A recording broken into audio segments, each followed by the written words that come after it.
he does get the mix-up, and he does get the throw off the mix-up from the crouching medium kick. So well done to On the Shambles. He will be progressing into top 8.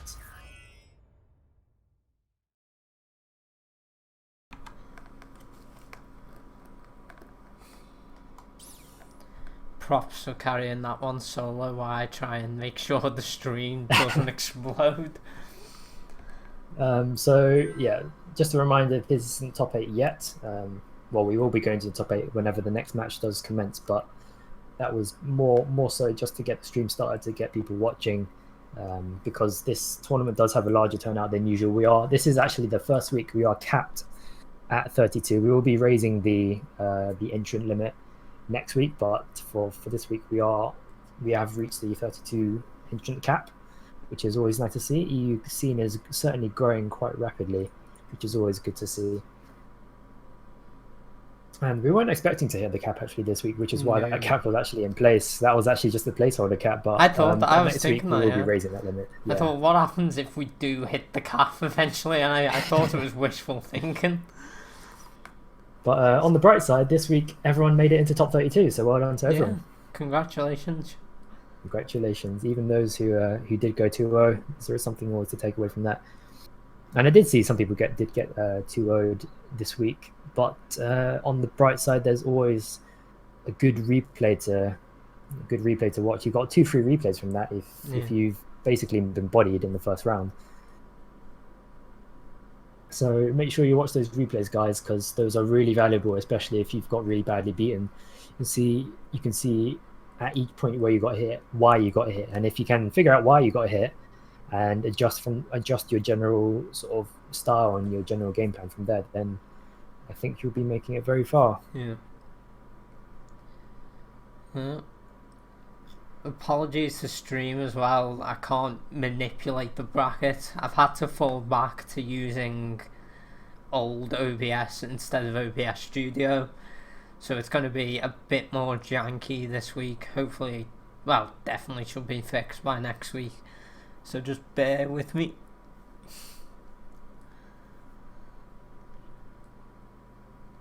Killen Bro, all bronze are dead by now, right? I'm not actually sure about that. I think because in the past few weeks there have actually been bronzes in top 8. I think. Yeah, we had one or two. Yeah, we had one last week. We had the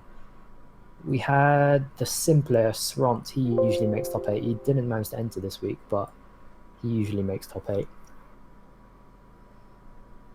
Some interesting things I've seen here so far, just from looking at the brackets. RXP, who people tuning in might remember from last week, who made the grand finals, got 2-0'd by Ripples actually quite early on. So that's a new name. I don't recognize it. And RXP actually knocked out now quite early, loses round 2. Wow. Commiserations there, but they did make grand finals last week. So clearly some a lot stronger opponents coming in. Through the bronze and the silvers, those sorts of ranks from these brackets that I can see so far.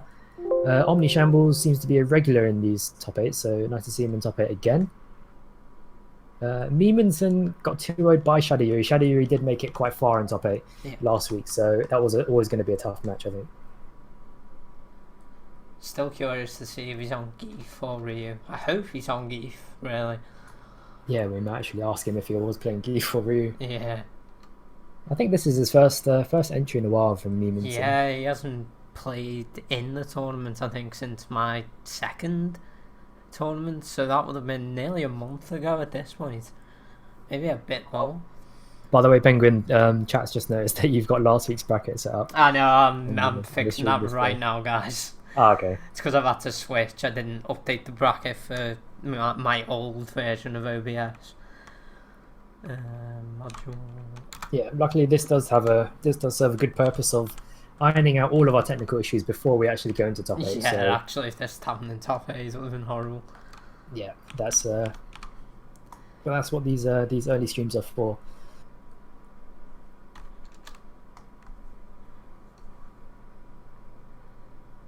OBS Studio was working earlier, but decided to fuck me just as we start the stream. So yeah.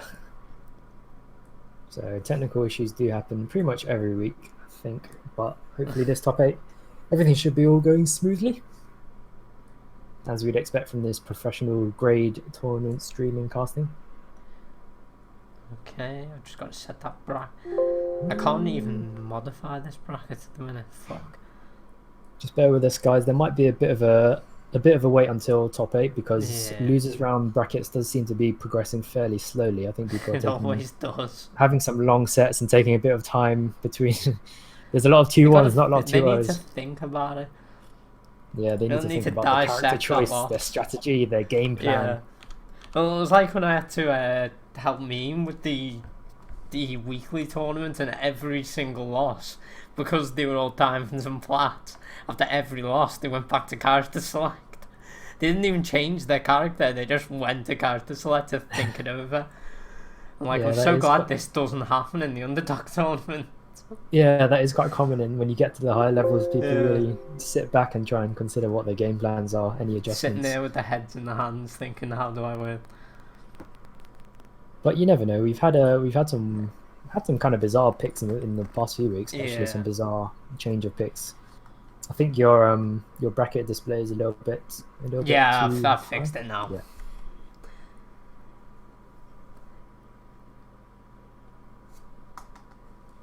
Screw it, while we're waiting, I'm going to work on OBS Studio, see if I can get it working. I'll keep this stream up in the meantime.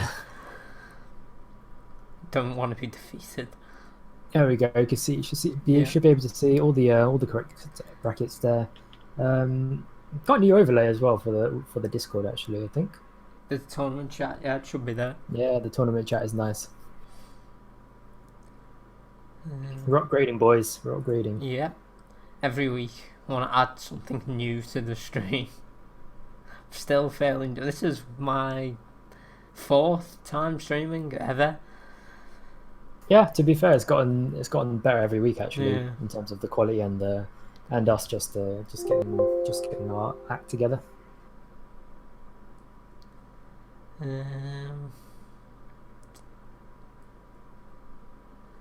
But feel free to chill with us as we wait for top 8. Don't worry, we don't actually have any adverts to kill time here, so it's just us. You just be waiting with us. Oh, I've got a Vertigear chair. I'll try and advertise my Vertigear chair right now. We've got no Vertigear chairs to advertise. We've got no advertise. Oh no, no CPT adverts. What was that great Evo advert from 2 years ago? It was Mountain Dew, but I can't remember the flavour. Baja Blast. Dew, that's what it was. It was Mountain Dew Baja Blast. Yeah, we can find a Baja Blast advert and put it in the background of the bracket. We've had some classic adverts at Evo actually. Oh, they always have one really good one that just turned into a meme. This year was just Vertigear everywhere. Yeah. They seem to have just bought out the FGC. Not us though, no adverts in our streams. Not yet, anyway. If someone wants to pay me to stream this, I will do that. I will happily take money and chill. Guys, if you want to help fund the BID streams, the EU especially, because we need the help.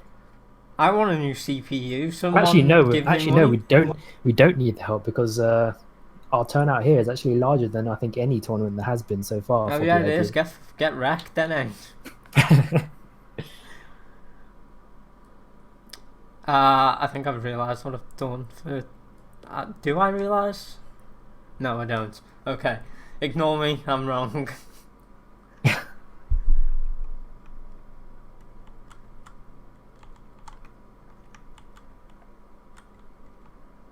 But seeing the odd couple of names sort of dribbling, I think once top 8 starts, we'll have all the watchers coming in full. But for now,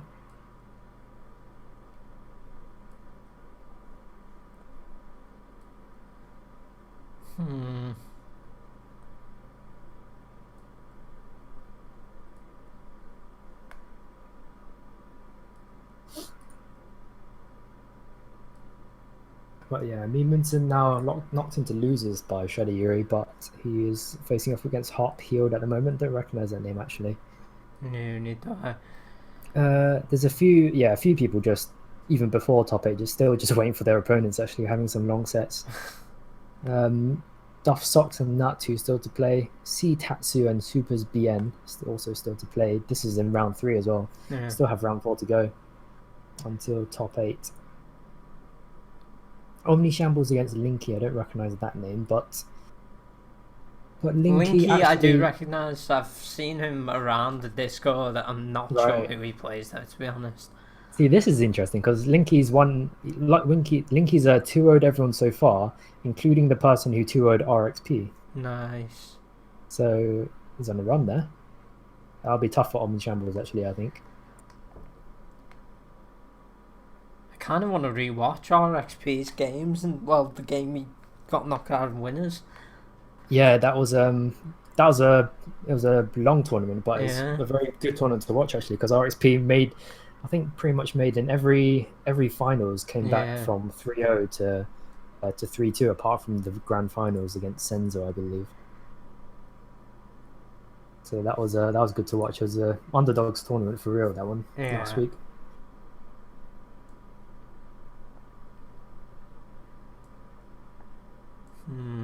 But I see Shadow Yuri's in the chat already. Already decided to catch up with our stream. Just a reminder: don't watch the stream while you're playing because A, you get really distracted because the stream's delayed, and B, you might cause a bit more lag when you're watching the stream. So just cut out the stream while you're playing.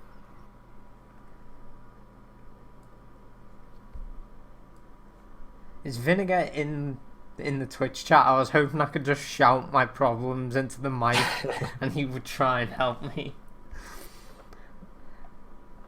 I think there's quite a little bit of I only want delay actually in the audio. I only wanted OBS Studio because regular OBS I can't manipulate the bracket, so I can't show losers bracket. So everyone just has to look at winners and take a guess at what's happening. Oh, Vinegar's in here. Better yet, actually, anyone who's in chat, if you want to see the bracket, probably best to open it up on your own browser. Because I can't show losers. Yeah, it's a very large bracket, especially this week on the cat. Actually, it's all right when it's small because it all fits onto one screen. But when it's once it's past 20 people, we'll just be showing the bracket for whoever's playing at that time. Yeah.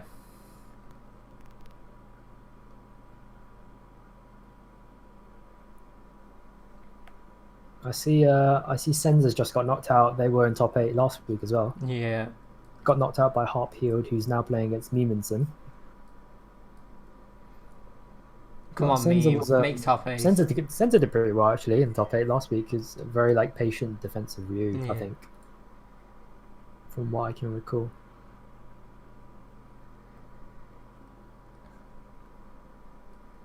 Yeah, Vinegar, I will take you up on that offer. Because at the minute, I'm just trying to brute force it, and it is not working. I've got the settings the exact same as generic OBS, but for some reason, it just won't display the game. It looks fine for now, actually, though. Yeah, on regular OBS, it should be all good. It's been no problems with that. I do like the Discord overlay, actually. Yeah. Is that going to stay up while they're in matches, or is that just in brackets? No, that's just in brackets. I haven't found any way to put it on the game screen, to be honest. Yeah, there's no spaces there. Yeah, it interferes with UI no matter where you put it.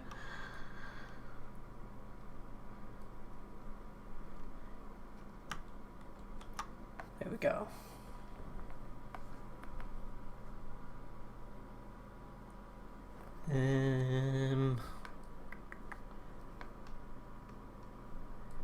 This Omni Shambles.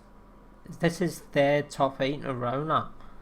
I'm pretty sure I've commentated every single one of his top 8. I'm not sure if he made it last week actually. There was definitely a Vega last week. Then there's but it was him Vegas who make it now into the tournament. There's 2 Vegas I recognise by name. Omni Shambles was one of them.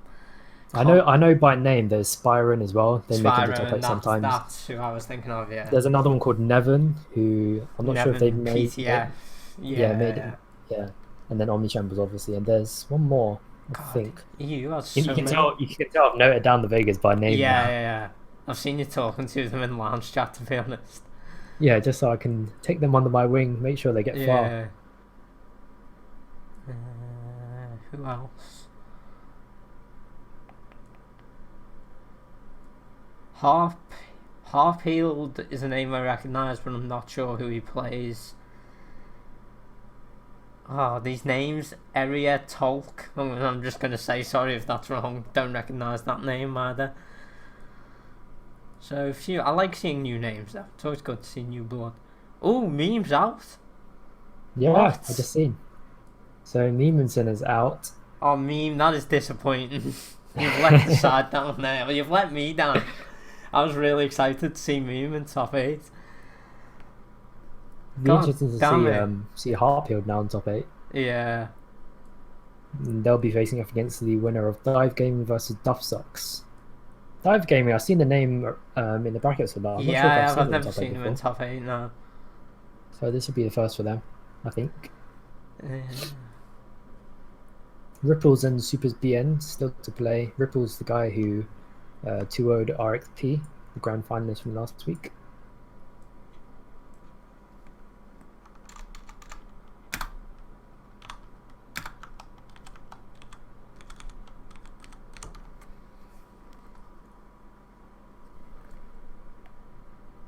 Oh, meme's not in chat. I want him to tell me who he was playing. As you can all tell, I'm part of the meme fan club. It's a one-man club. Just His stick has contains me. been broken for a while, hasn't it? Is that why he's not been competing? Yeah, well, that's what I heard anyway. You can see him in the tournaments overlay. RXP told me hop healed DPs and wake up all the time, but against me he didn't do it once. The tactics from Misinformation. RXP. So Meemanson, usually a top 8 regular, doesn't make it into top 8 this week. I don't know if memes ever won the tourney. Actually, I should check. I'm pretty Not to certain my he's been knowledge. runner. I'm pretty certain he's been runner up once. Oh, right. Because I think that was the same tourney he knocked me out. Actually, Maybe that break didn't do him that much good. the stint on Ryu probably knocked him down a bit. To be honest, don't switch mains, guys. It's never worth it.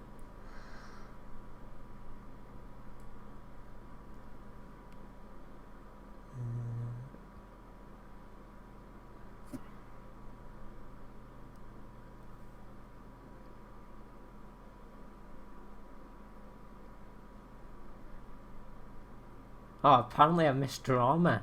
Who's C Tatsu?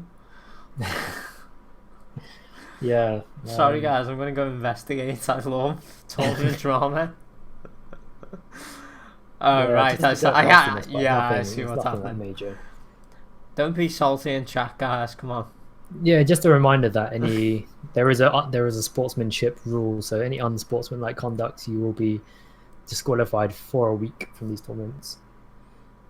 So if you've got salt, then put it in the salt channel because that's what it's for.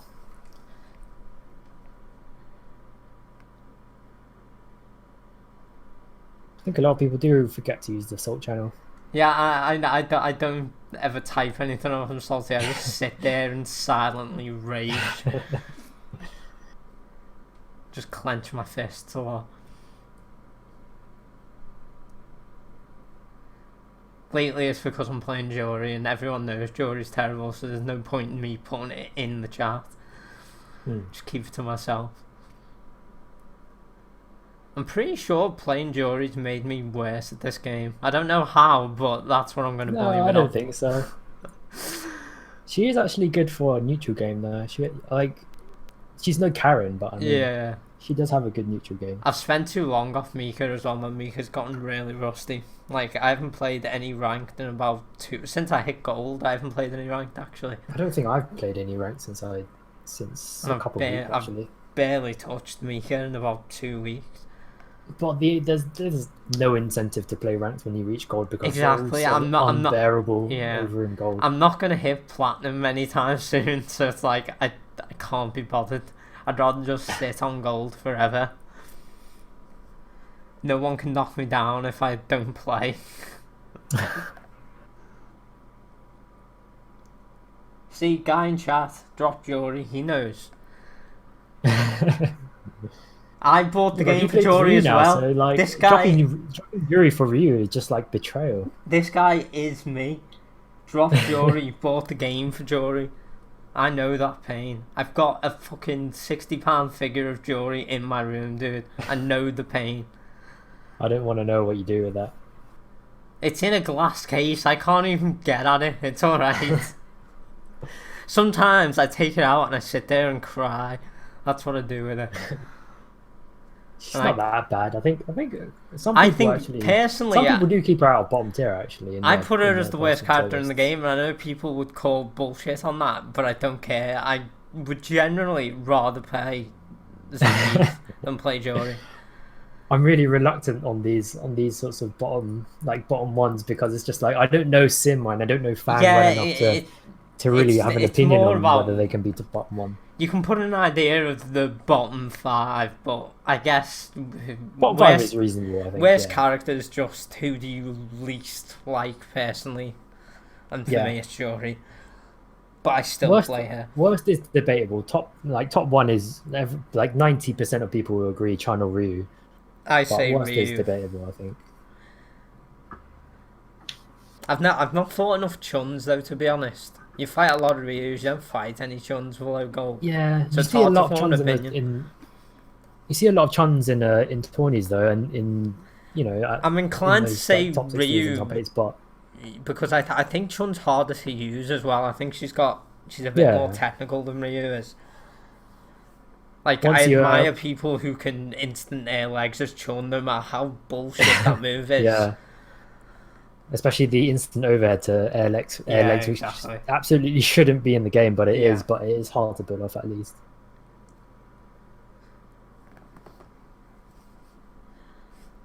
I should play some Chun. I like Chun, but my execution's terrible. There's a few characters I want to play, but they're charged, and I just really can't handle charge at the moment. Yeah, and it can. My Like, execution's I'd like to play more Guile, but I really suck at charge. I always end my hand ends always ends up slipping off the stick, and I end up losing a charge or some bullshit like that. Yeah, Guile is someone I've always been thinking of learning, but because he's charged, it always sort of puts me off. Yeah, I used to think because Nash is fairly easy to play, so I picked him up in an instant, and it's fairly relaxing to just sort of zone, and it's quite methodical in a way because he's just like zone, and then make sure your anti-airs are on point. It's fairly straightforward. So I assume Guile is fairly straightforward in his zoning as well. At like a really basic level, I'm talking most of my most of my secondary characters I constitute as like bronze level play, that I can play other characters that aren't Vega. You call them bronze level, I don't. I think they're bronze level for sure. Like some of them. You take any of your secondaries into bronze and you will stomp your way up to silver, and you know you will. What I've been telling people, because like against people in the BID Discord. Yeah. And I play my secondaries against them most of the time because I don't really like stomping with Vega too much because it just gets boring after a while. Yeah. And it's like I tell a lot of the bronzers that I consider my secondaries bronze level. So if you can beat my secondaries, then you're all good. You're all good to progress into silver, and you're good to make that progress. So consider my secondaries gatekeepers, guys, into silver. Well, I can't beat your secondaries with any of my secondaries, so that makes me rookie. Well, you're an exception because you're a Mika player. Mika players can't handle people with fundamentals, can't It's they? not just that, I've handicapped myself because before I joined this Discord, I had 400 hours in this game, and they were all Mika. I don't think I'd ever touched another character. In Street Fighter 5? Pretty much, yeah. I could say maybe at most I had an hour or two on other characters. I've just looked. I've got 293 hours so far in Street Fighter 5. You advance much quicker than I do then, because I think I have 5. Wait there, I have 562. I wonder how much of our collective time is spent sitting in the main menu or sitting in Battle Lounge doing nothing. God.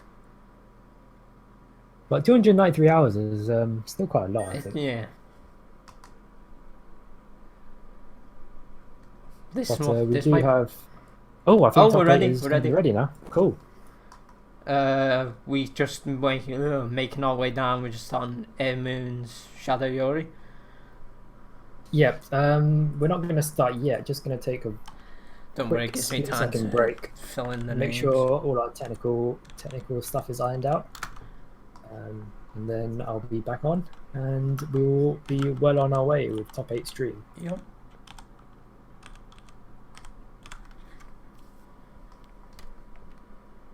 Shadow Yuri, I really like that name.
Right, we are back here. I think the stream's running and all Yep, good. we're ready. Cool.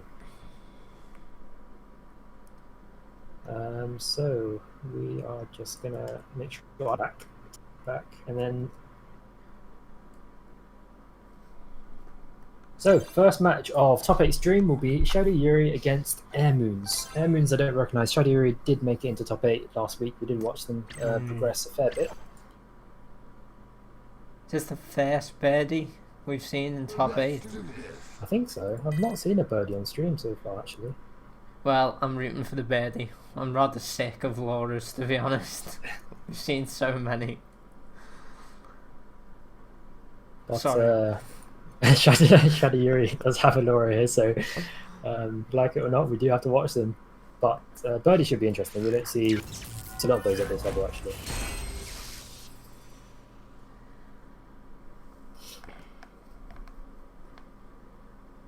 So both ultra silvers actually, so just on the cusp of getting gold actually, just a few hundred points. So we should see a lot of fairly good stuff actually out of this match.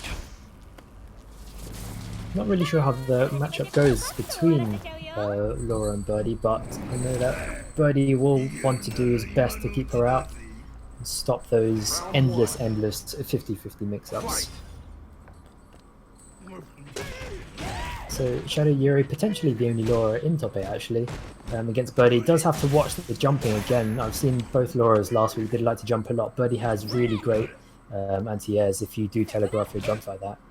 He's doing a great job of just keeping the Laura out at the minute. Can't seem to find a way in. Ooh, nice bullhorn through the fireball. Seeing some good spacing here, some good use of those normals. Yeah, Birdie's definitely. normals are very good at keeping you out, and they will use them as best they can basically to keep you out. And Laura especially, because she can do a lot of damage on one hit in one touch. She does have the touch of death syndrome. But Laura here putting some pressure on Air Moons. Air Moons doing quite well to lay down his food, mark his territory, make sure she doesn't get in. But that fireball always quite threatening, especially because it moves so slowly and it does move over the food, so he can't really get that pressure if he does get a banana or a can rolling. And nice use of the banana head, but doesn't capitalize much off it. And manages to bait the V reversal. Nice grab for the V reversal. Round 2. So into round 2 here between Shadow Yuri and Air Moons. Nice read from Air Moons rather.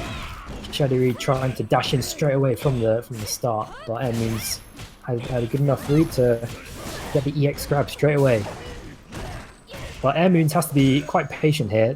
Did try an unsafe sweep there. But like I said, does have to be very patient. Just really needs to get some good spacing like he did early on in the first round to really keep her out. And nice with punish there. Shadow Yuri did try a raw elbow, was immediately punished by the EX chain grab. Does go for the command grab, but that doesn't work out. Shadow Yuri probably no stranger to command grabs. There's a nice neutral jump to punish, but Air Moons does still take that first game between these two. Remember, this is the first match of top 8. So for those of you joining just now, any spectators, first match of top 8 between Air Moons and Shadow Yuri. Air Moons the birdie, and Shadow Yuri the Laura. So Air Moons again playing a fairly patient game here, just making sure he manages that space. Doesn't space so well there. Does get caught by the low forward of Shadow Yuri. But Air Moons, if he can keep Shadow Yuri in the corner here, does manage to jump in. And something we've not seen from a lot of Lauras who have made the top 8 here, they haven't really made the most of anti-airs or done any anti-airs really. Which is a bit of a shame. Converting a lot of damage here in the corner. And we've not really seen them do a lot of heavy punch bolts, have we, No. to anti-air. Mistimed anti-air there. He did try and catch her in the air with the EX, but he does waste the EX with a failed anti-air. Great use of V-reversal from Air Moons as well. And if he can bait the V-reversal from Shadow Yuri, he does get a throw off that if she tries it. But Shadow Yuri does manage to bring that huge life lead down eventually to win that first round. So nicely done from Shadow Yuri. And Air Moons with the overhead. And you do have to be careful when he does jump at you. Make sure you do neutral jump or even just jab him out of the air with that. I think he's going to start trying more of those dive-ins with those grabs, as I can see Shadow Yuri is not really reacting too well to those. And a lot of it is just anticipation when just trying to get those dives out of control. Like to see Shadow Yuri rely more on these command grabs. His normals, well, Air Moons seems to be doing a really good job of blocking. Shadow Yuri just can't seem to get many of his normals to connect, but anytime he's gone for those command grabs, they seem to be really working out well for him. Yeah, to be honest, I think Air Moons is dominating the neutral fairly well. Yeah. He's managing the space really well with his normals and the occasional banana just to use as a sort of gatekeeper basically. Banana and Can, both great against Laura. They completely shut down the elbow, the raw elbow anyway. I think if Shadow Yuri can just stay vigilant of when he does lay down food, because a lot of birdies will try and jump out and catch you in the air if you do try and jump over them. And I can see the occasional opportunity to use those heavy punch bolts from Laura. But getting caught by the food a lot actually. From he misses his V-trigger combo though. Yeah, he almost got those flames connected, but once again, you can't really jump on Birdie like that. Birdie's anti-air is so good. Yeah, his I think that's his crouch medium punch. Yeah. Does have a very good hitbox and usually catches any crossover attempts as well. So well done from Air Moons there. Just take it 2-0 against Shadow Yuri, who did make it last week fairly far into top 8. But it will be Air Moons this time progresses. And if you can see the brackets, it will be Omni Shambles again, who any of those people who were here before would have seen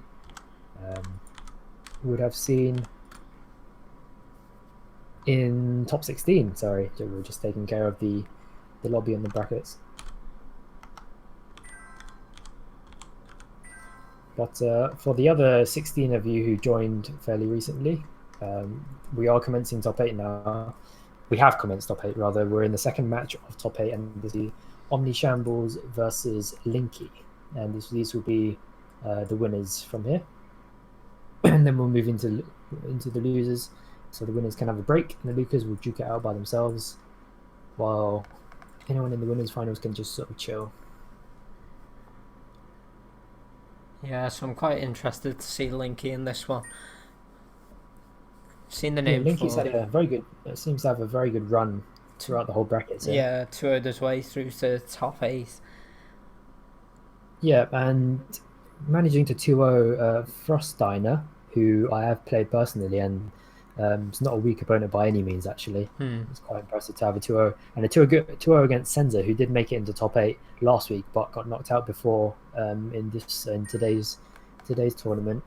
Senza, who was actually a pretty solid Ryu, so it'd be interesting to see how Linky does.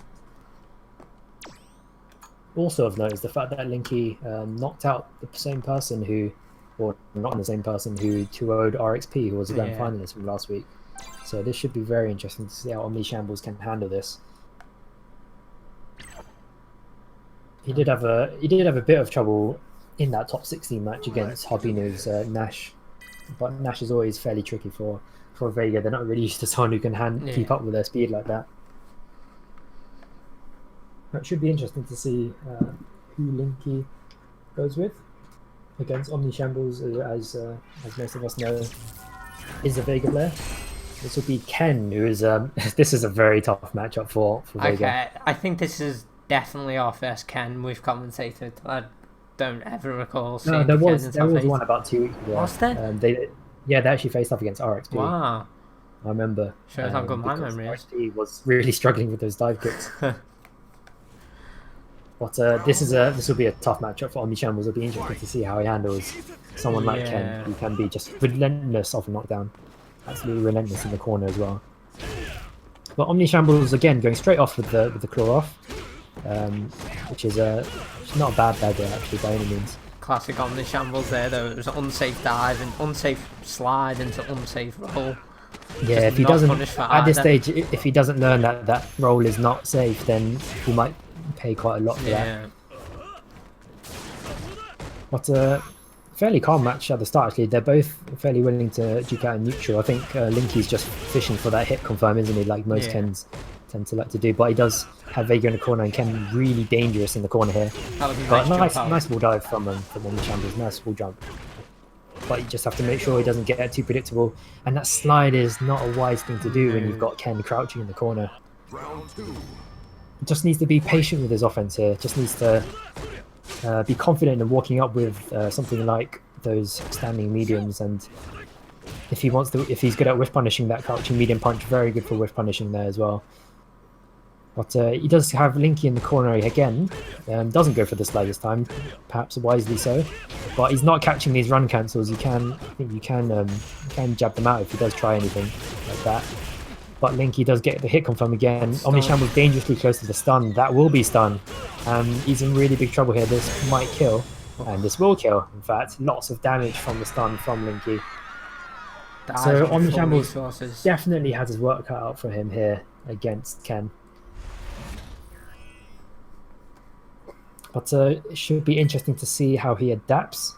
But I think we do have some Vega players actually watching in the stream here. I've just linked it in the Vega Discord, and we might have a few of the veteran Vegas watching. So if you've got any advice, all the top Vegas in to criticize Omni Shambles. You meant to help him, put the pressure on. But yeah, here we go, starting again. Nice cross up from Omni Shambles, but he doesn't confirm that Linky is standing. Remember that target combo does require them to stand. If you don't confirm that, you just whiff and you all get punished. Like just there. Ooh, missed this cross punish though. But you missed the ball punish. But it's a question of he will jump again to try and get out of trouble. Goes for the normal cross up, but you do have to watch out for those DPs which can just catch you at any moment. As a lot of people tend to expect from Ken. He's not going for these EX rolls actually, because those EX rolls do net you a nice knockdown and a nice meaty setup actually. He's going for the medium rolls instead. So that might be something for him to implement more into his game, because he does definitely have the meter. He's almost at full meter now. And something else he's not using is the V trigger as well. He's not utilizing. It's basically free damage if you get a whiff punish, or like if you can hit confirm off that V trigger.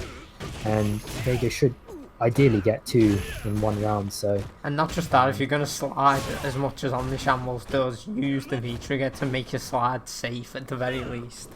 yeah, you can hit confirm your slide, and even if you do hit them, it's not too much of a loss to use a V trigger to. Yeah. You're not really sure if you can hit confirm that V trigger. It's better than that taking slide damage. Yeah, much better than getting full punish from someone like Ken. And I would like to see him use a slide into V trigger if he can, because it just presents that threat, doesn't it? Because the threat of a slide makes you a lot more hesitant to do things in neutral. Again, sitting on full resources. Yeah, he's got all of these resources. He's not using them. He could have confirmed there actually. With the standing medium into V trigger into super, which would have won in the round. Oh, he does confirm the and V that was trigger. nice. Finally gets Just wake up with the jab. No meaty from Linky.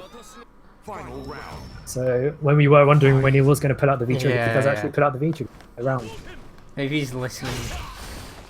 He might actually be listening. But just a reminder, if you are watching the stream, try not to watch during your matches because it'll be distracting and you'll hear us shit talking. Much lag as well. Yeah. But you can see how much corner carry that Ken has. Immediately gets Omni Shambles into the right side of the stage. And Omni Shambles doing fairly well actually, making some good adjustments from last time. He did get beat quite considerably badly in the first match, but some nice adjustments from Omni Shambles. Less slides that are being blocked, but again sitting on full resources, he doesn't need to recognise when he's got meter. Yeah. Both of them now on full meter actually. Well, EX dive kick. There we go. That was and that's just what I was talking about with Omni Shambles. He needs to be careful if he does use those wall jumps because they can be countered really easily if they get red. And if you do wall jump when they're expecting it, they have all the time in the world to try and counter that wall jump. Especially someone like Ken who has a multitude of options against something like that. But well done to Linky. Does convincingly make it past Omni Shambles to into the next stage of winners to face off against Air Moons. Omni Shambles just knocked down into losers. And he awaits the winner of Heart Peeled and Duff Socks.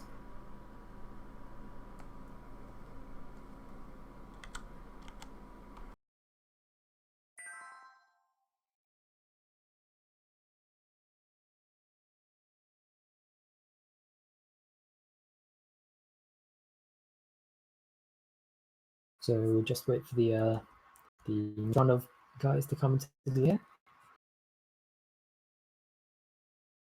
I can see Masked Nobleman in chat there. He's a very established Vega player. Nice to see him watching over the young Vegas.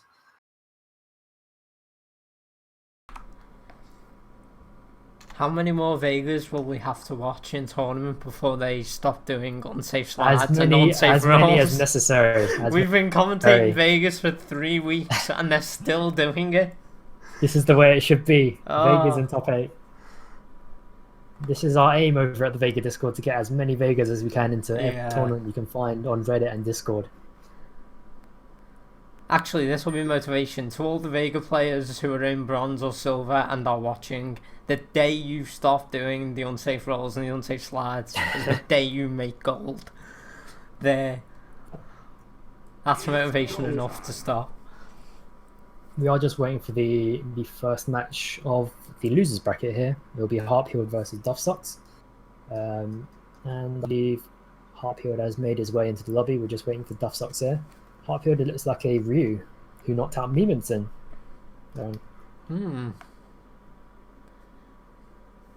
So it could actually have been a Ryu mirror match between those two if Meemanson did move to Ryu. That being said, I do hope...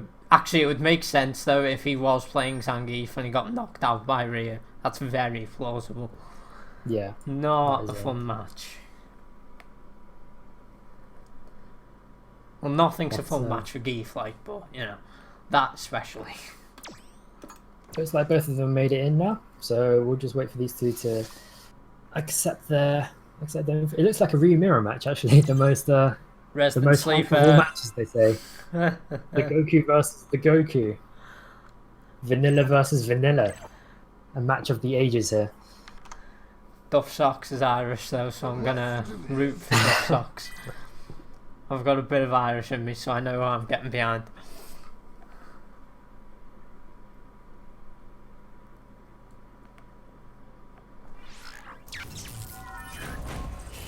We will be underway here, and this will indeed be a Ryu mirror match. None of them taking a Halloween costume. Ah, someone took the terrible story costume. I just spelled Harfield's name wrong. I deeply apologise. Round one. Fight.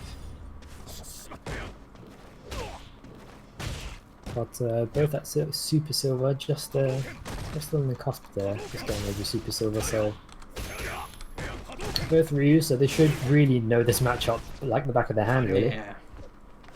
It'll be interesting to see if there's anything that they fall for.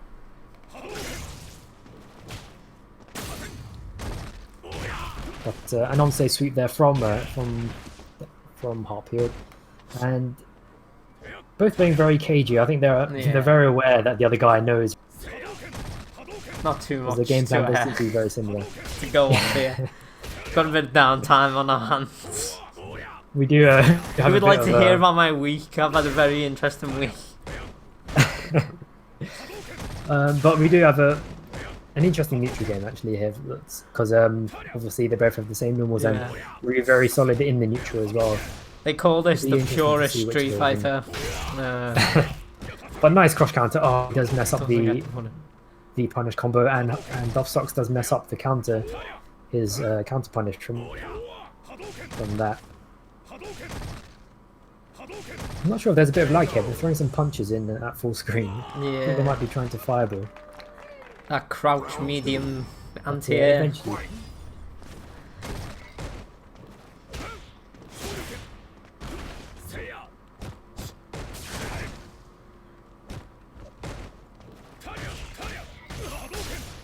There's quite a very cagey match at the minute, this.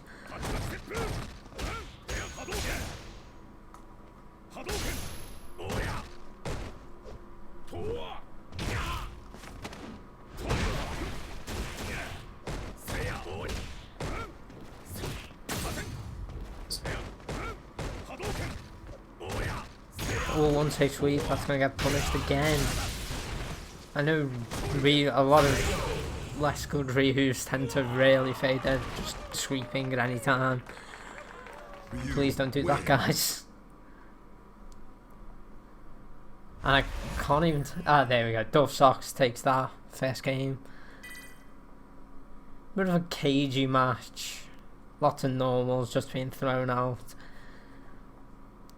Probably both are very familiar with the Ryu mirror, to be fair. Ooh, bad timing on the fireball, but Duff Socks not getting the full punish.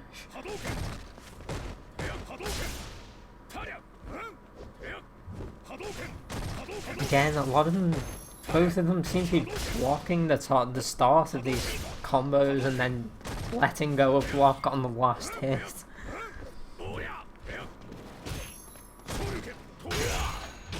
Nope, looks like a Dooku got kicked from the lobby, but he is back now. Yeah, apologies for the if you were missing the dulcet tones of my lovely voice. I was just having to try. There. I was having to attempt to play by play. I'm not very good. I'm colour commentary for a reason. To be fair, I'm back in the lobby now. These unsafe sweeps again, guys, please. You have to remember that when you do get V-trigger, a lot of Ryus just go completely sweep happy. Yeah. But neither of these are making their sweep safe with V-trigger. Oh, there's another dropped combo from Duff Socks, from Hartfield rather. That completely confusing when these Ryus are quite similar. Critical art as well. This is very odd game.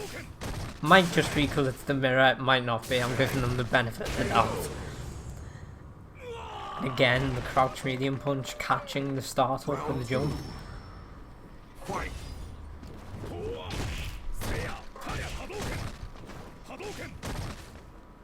But it'll be interesting to see if any one of them decides to adjust their game plan and just go full rush down or just stay back. Yeah, it doesn't They look both, like sort it. of, they both sort of have the same game plan as it Pretty seems, much, as it yeah. looks like. Kind of poke Keeps each other fairly out. even. Yeah.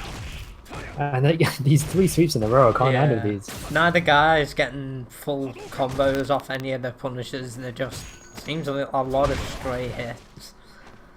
Yeah, but nice stick throw from the jump. And tries it again, doesn't quite work out. Yeah. But try and go for a double tick throw. That was actually a nice tech. But again, both of them sort of poking each other out. And don't forget that the fireball is a good tool in for its use. It can be basically used as an extension of Ryu's fairly stubby normals, actually, to be honest. But they're both really making full use of the anti-air jab there, so I think both of them quite reluctant to jump straight at their opponent. Ooh, that one. But nice confirm off there from the standing medium. That will be a confirm. The socks 2 out. Ryu wins. Ryu is very dangerous once he does have that V meter filled up, because he can pause at any time, hit confirm pretty much anything into a super, and Yeah. if he wants, he can get a free anti-air as well if you pause him in the air with that V trigger. But that will be a Doff Socks with the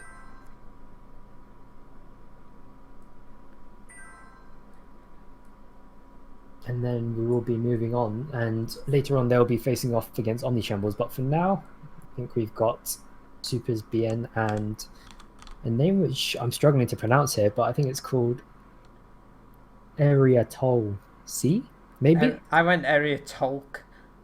Area Like I did a hard We're gonna C. call it Area. We're gonna call it Area Talk for now. Yeah.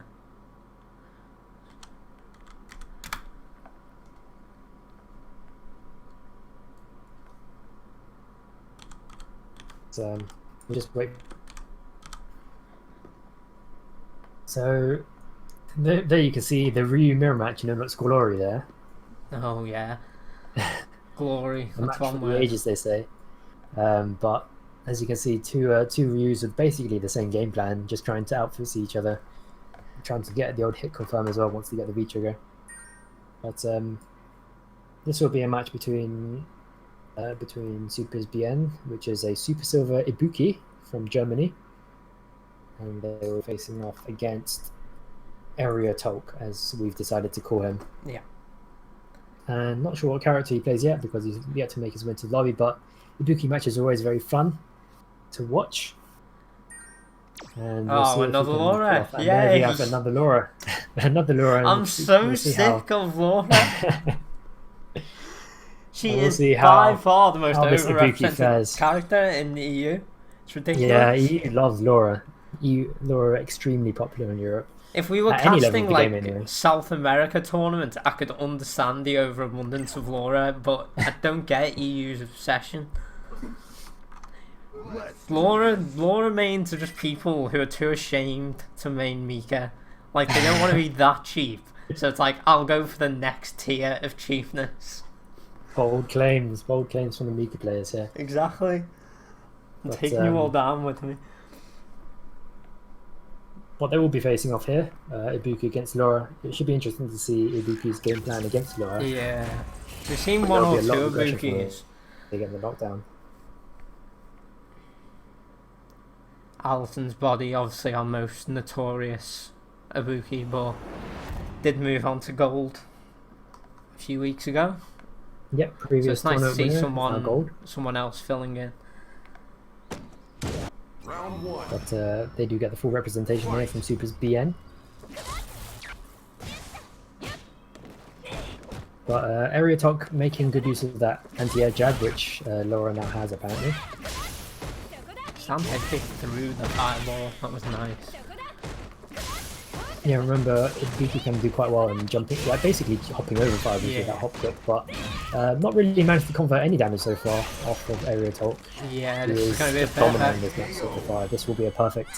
And I'm expecting Supers BN to make some sort of adjustment to that. Yeah, we didn't really see anything from him there. He needs to step it up. Fight. Yeah, and I think if Supers BN can get the knockdown, that is where Ibuki can excel. Yeah. She does get a lot of free meaties off a couple of setups actually, as Alison's body will probably be aware. definitely needs to stop jumping. Area told. Yeah, Seems that was anti-air a lot on of jumping. point. And just on the cusp of stun here. Nice blocks to Ooh, get over the gets out of V-skill on it. the overhead. And the stun just Drops draining his away there reset in as the he corner. gets himself into trouble. Out of trouble, rather. And both of them reset back to neutral, but Super's BN still the worse off, as this is a tenuous Yeah. life deficit and That was does get caught by air attack. Twice they didn't follow up on the EX kunai. So you've A got to very be decisive spending that win. meter and spending your kunais. You've really got to be converting that into full damage. Very convincing from Area Talk. And yeah, I think Super's BN did do better in that second round, obviously. Yeah, didn't get not getting perfected. perfected again, but I think if Super's BN can manage to get that first knockdown and get some pressure going, that's really where Buki excels. Yeah. Fight. Remember, she does have tools to get past any firewalls if they're thrown raw. She does have a slide and she does have a hop kick, which I believe can hop over firewalls. Don't quote me on that though, but she does have a slide, and once you do hit Laura, she does her firewall does dissipate after that. But does get the target combo, does get the meaty, but it's not a true meaty as Aerotalk gets the armor EX move. I believe the armor EX move is invincible from armor from frame 3, I believe. It's the same as meters. Yeah, it is. Oh, it does take around though. It's a nice adaptation that was by some good Super pressure. BN. Into the throw to claim that round. So much better from Super BN. You can see some adjustments here actually. There we go. Converts Nice, off the kunai. gets past the fireball. Yeah, nice to dashes through the armor wake top attempt. Although it would have been nice to see a block into a punish, but Super's BN being a lot more aggressive here, actually, really pushing forward and getting them in the corner again. This is where they got the win last time. And Aerotalk jumps in at him. Super's BN not really doing much about the jump ins. These EX kunai really seem to be working out for him. I don't think I've seen Aerotalk block one yet. Yeah, his timing, Super's BN timing not quite on point with the meaties. If you dash forward from that supposed command grab looking move, then that they was do sick. get guaranteed meaty, but does get the reset, an fairly ambiguous reset into a target combo. And Super's BN doing a lot better actually in this set as Ibuki fakes taking her mask off in that costume. But they do take it one apiece. And we'll see if Super's BN can keep up this momentum actually, because they're being a lot more aggressive with Aerotalk. Laura, not really many options once they are knocked down if Super's BN meaties are on point. Something I've seen is that Super's BN's timing of the meaties could be a lot better. You can see there, tried to dash forward and get the meaty, but it was too late. But Aerotalk with his own resets now. Tries the dash and grab again, got greedy for that stun, but didn't quite work out. Super's BN gets some free pressure off that EX kunai. Does get Aerotalk really in trouble now in the corner. Ooh, could have gone a nice air to air there to stop him from jumping, but Aerotalk in dangerously low life, and that target combo should take it down for Super's BN. One round off from progressing through the losers bracket. Fight. So let's see what Aerotalk can do to sort of just fend off the offense of Super's BN. Both of them fairly cagey so far, but now it's Aerotalk getting Super's BN in the corner instead. Resets the position with the back throw. And again with another throw, gets him in the throw loop now. Oh, nice use of the dash. Wasn't expecting a dash, was stun? probably expecting a throw of some sort. But can he get the stun? Tries the overhead, doesn't get it. And the stun, I think he's lost the chance for the stun now from Super's BN, but I think again, he's not starting, vigilant against those command dashes. Yeah, he's sensing starts to that realise. that was a risky play there from Super's BN. Doesn't close out the round, but eventually does after the sweep.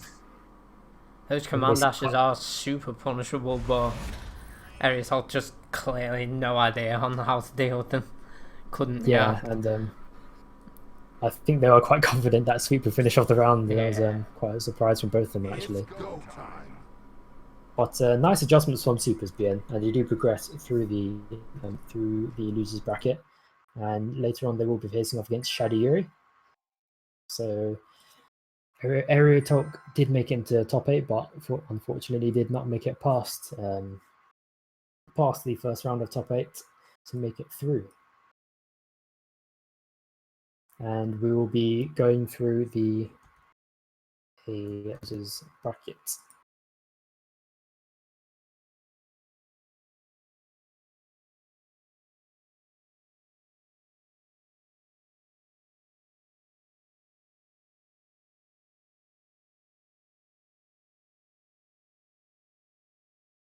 Yeah, there should be I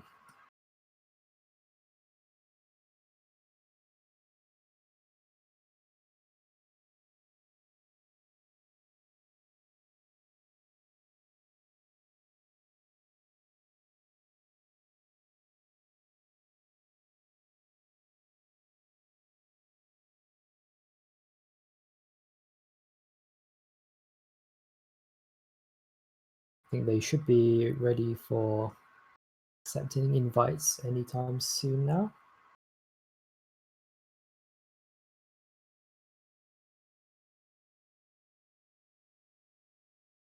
But nice play from SupersBN. That was I think it's after getting perfected in the first round, it's always discouraging, isn't it? When you just get completely bodied in the first match. Yeah, a lot of people have a tendency to sort of just like curl up into a defensive shell and just keep blocking and just really invite loads of pressure on themselves. But sometimes when your back's against the wall, you sort of have to lash out with your offense. That's exactly what they did. But they will be facing off against Shadow Yuri later on. And we will have Omni Shambles here, continuing through losers against Stuff Socks, who did get that 2-0 against Harpfield. And that's not the most engaging rear mirror we've ever seen, but we'll see how he fares against Omni Shambles Vega and see if they can if they know the matchup really, because a lot of people don't.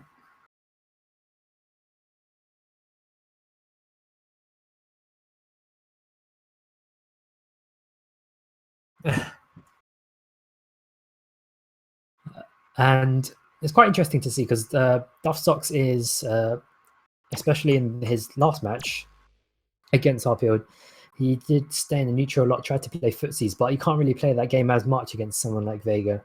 If they do manage to keep the claw on even off, it's still competitive when you're playing footsies in neutral. And we'll see how good Omni Shambles neutral is against Duff Socks.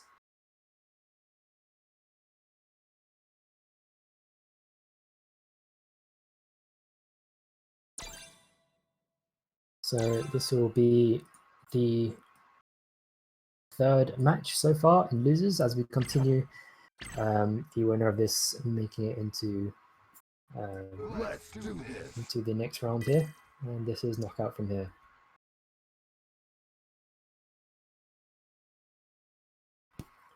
So again, interesting to see if how the neutral game will be between these two.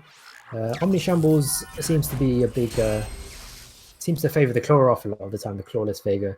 So it'll be interesting to see if he buys the neutral game from Duff Socks and decides to play footsies or not. And I can see Duff Socks being fairly defensive if he does want to keep him off with the long range game. And immediately takes it off. Immediately tries to claw off afterwards. A lot of Vegas do try and do that. They go for the forward heavy punch, try and get a lucky punch in, and if that doesn't work, they just take the claw off. But it does seem does look like Duff Socks can pull off those DPs at occasional times just to catch off Omni Shambles, and you do always have to watch out for that against characters who can DP. But Omni Shambles is getting a lot of pressure off those knockdowns. Omni Shambles is in a lot of danger when he gets knocked down. Seen him drop quite a few combos at this point, like usually just the last hit messes up. Really needs to try and sort that out. Yeah, nice attempt at the corpse hop cross up from Omni Shambles, but Duff Socks did block very well and did DP just at the wrong time, right at the end. I think Omni Shambles starting to catch on. He does like to DP occasionally. Again, straight away, claw off. Not really bothering the neutral here, but he's Oh, not a full punish from Duff Socks. Oh, that's gonna completely... And that is unfortunate. An attempt at super. Doesn't get a full punish again. That was a prime opportunity for loads of damage there. Especially with Omni Shambles just sitting on full super. He's been sitting on full super for a while actually. And again, not just not using those resources. He's got the option of V trigger. Doesn't convert. Doesn't hit confirm that blocked slide into a V trigger. Nice tech from Omni Shambles, but he's in the corner. But he does have access to so many resources. Could have V triggered there off the standing medium. Chooses not to. Remember, when he has a full V trigger stock and a full super stock, he can convert the super straight from the V trigger. One hit and he can end this game right now, but yeah, one hit and he could take him dangerously close to losing the round. That was nice. Nice anti-air. Remember, you can't really jump at Vega when he does his V trigger stock, and he takes him again, like I said, dangerously close to losing the round. And nice shimmy, great shimmy there. Yeah. And uses the standing medium to finish him off with the shimmy. Vega wins. So some good play we've seen here from Omni Shambles actually. He's read Duff Socks fairly well, especially with that block DP at the end of the first round and shimmy at the end of the second round. He seems to be closing off the rounds pretty well. A few things he's not quite taking notes of here with the unsafe roll, and we've seen quite a few missed punishes here. Like we say every week, one of the main reasons for losing in a lot of these tournaments is that people just aren't making full use of their punishes, missing out on loads of damage. If people knew how to properly punish some of these Vega like unsafe moves, I doubt we'd see many Vegas in top 8, to be honest. We're seeing a lot of rolls again, not hit confirming that, but it does get the counter hit off that. And this will be a full crush on that punish. Doesn't go for the EXFBA from that crush counter, but that still already does enough damage. Vega here again with V trigger stocked, and he does have the option of using it. I'm not sure if he is going to use it if he's noticed the V trigger. But remember, Duff Socks here again, bad fireball timing from that. You can't really throw fireballs out that range and people can jump in on you. But now Duff Socks with full V trigger and full super can really finish him with one touch, and he does get the jump in. Duff Socks here having a bit of trouble with the jumps actually, which is fairly uncharacteristic. He was anti-airing at the beginning, but seems to have fallen right off. And that is something that can happen if he does get really caught into the neutral of the Fritzy's game. You can sort of forget about the anti-airs at some point if they occupy your mind enough. And again, Omni Shambles here gets caught in the air, gets caught by the throw. Slide does work out for him. Tries the super on the wake up, but again, not quite a full punish, but yeah, and that was a prime opportunity for Omni Shambles to get the super off the V trigger from that punish, but chooses not to use it for some reason. Not sure if he realized that he did have full super stocked. Nice anti-air from Omni Shambles, but doesn't convert off it because of the DP from Duff Socks. Duff Socks might get him in the throw loop here. Nope, chooses to meaty. And Duff Socks needs to be a bit more aggressive here if he wants to take the round, but fails to get the cross up, and Omni Shambles finally uses his super, finishes off the round. He really likes, a good round closed off from Omni Shambles. He did have the opportunity to use that super, because he did get out of the V trigger before, but Vega wins. He seems like saving his resources until he's absolutely certain it's going to kill or win him the game. Not sure how much I agree with that so far, but it does seem to be working out for him. I think especially in this game, you can build up meter so fast that you can afford to use a super in the middle of a round, maybe even at the beginning as well. But well done from Omni Shambles, who does pass. For Duff Socks, the journey stops here at this third match of top 8.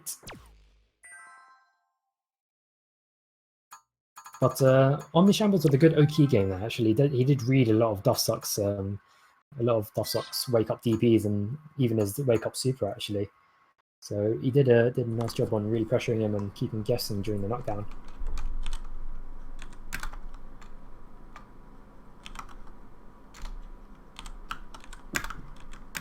So we will progress into the next round. Well, not the next round. The next match of losers. This would be Shadow Yuri up again against Supers BN, who we saw the Ibuki beating the Laura of Area Talk.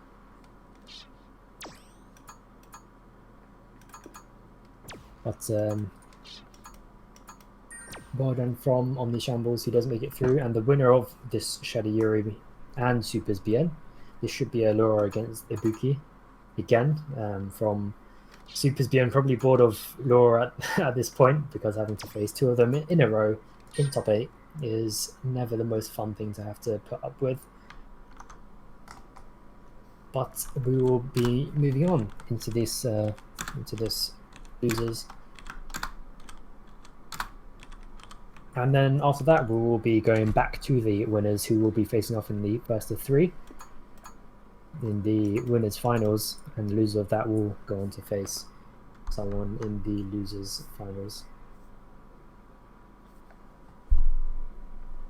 Just bear with us, guys. We're just waiting for people to accept their invites and come into their lobbies, but rest assured we will see Shadow Yuri and Supers BN facing off fairly soon. This will be the Ibuki versus Laura match that we've seen fairly recently before. Remember, Supers BN did get perfected by Area Talk right in the first round of their first fight, but Supers BN making the adjustments, which is always good to see.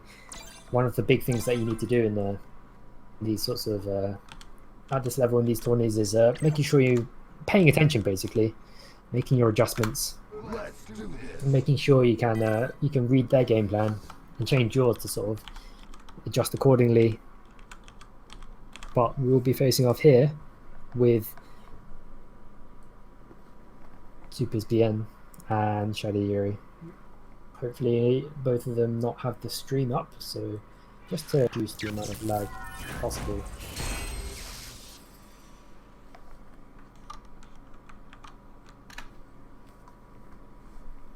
And Penguin is going to have to carry the commentary at the start here, as Capcom is again fit to kick me from the game.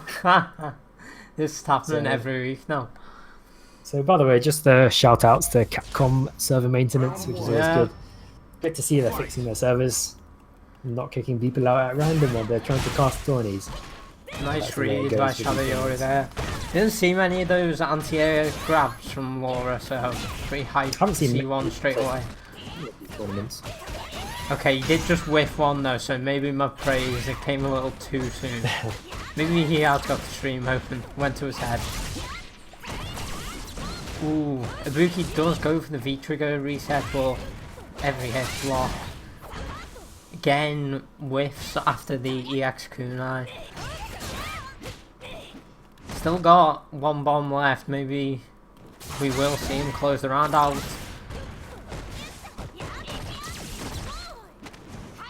Still sitting on it.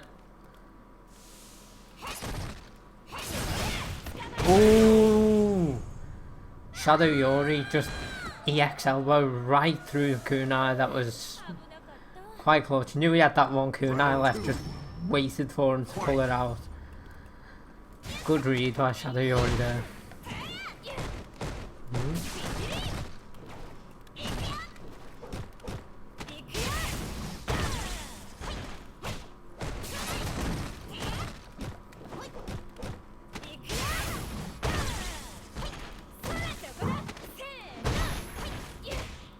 Shadow Yuri's grab game really been on point so far today. Would like to see him utilise it more. A lot of people not seeming to deal that well with it.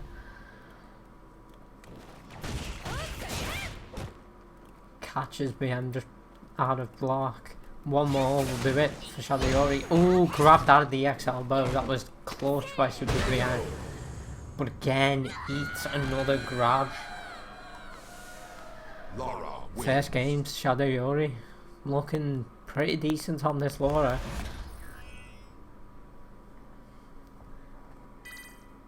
Can't tell you how good he is compared to other Lauras, to be fair. They all look the same to me, but... Round 1. No offense to any Lauras out there, but...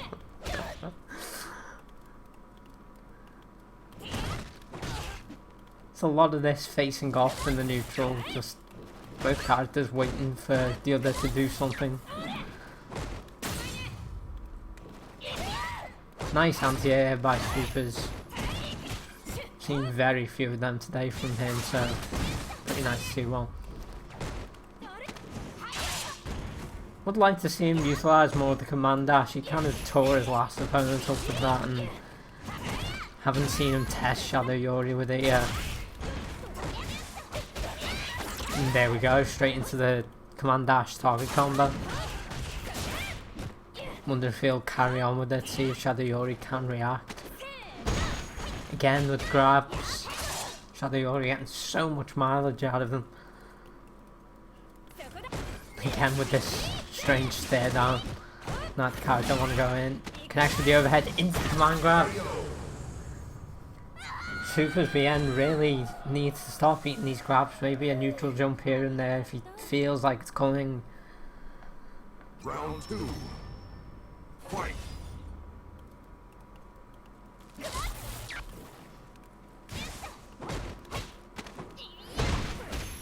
Grab of his own from Super's BN there. And eating the last hit of that block string.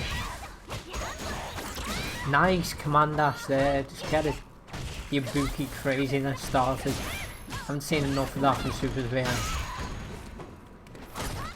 Good sweep to punish the overhead. Again with the command grab, just dashes up and does it. Super's BN really not on point. No anti-air either from that big jump in. No anti-air, not a lot of anti-airs in general to be honest, but... Ooh, gets away with that slide. Oh, that was nice. He blocked the first hit after the V-trigger activation, but didn't hold back. Super's BN now fighting to stay in the tournament. Command dashes just raw twice. Gets to start the target combo, but doesn't finish it. And again, the dash up command grab from Shadow Yuri.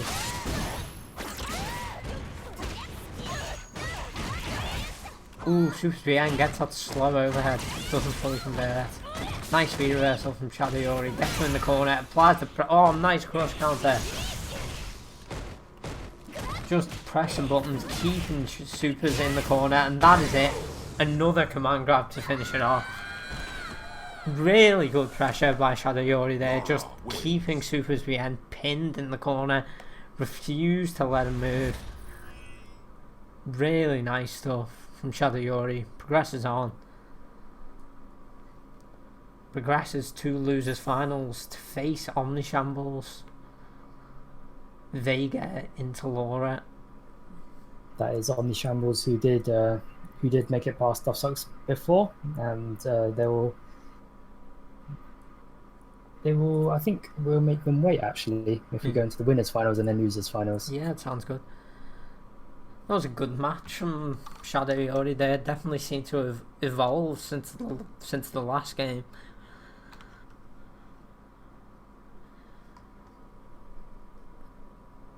And our winners final is Air Moons versus Linky. Yep, going back into winners here. It's go time. With Air Moons and Linky. Linky very solid so far. I don't think they've lost a single game. He's 2-0'd every single game. 2-0'd everyone, including Omnishambles actually. Yeah. Who has made it into top 8 still progressing through that losers bracket with Shadow Yuri.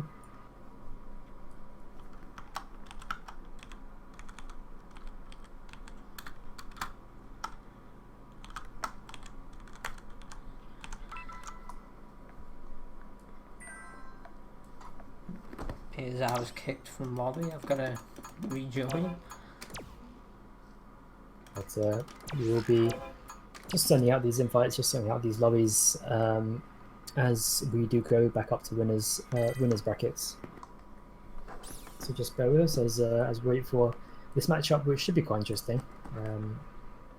Air Moon's also having a very good run actually. Now that I can see, Air Moons and Linky has 2-0'd everyone who they've faced in this tournament so far. Yeah. So only one person can win in this match. So it should be interesting to see which one comes out the better man or woman. Who knows? Super's BN faced Laura 3 times in a row. Ooh, that's rough. Yeah. That's three right. That's three laws, and that's three. Jesus, we do have very rough. so many laws. But both of them undefeated so far, but one of them does have to lose and go into the losers bracket from here. Remember, this is a first to three since this is winners finals.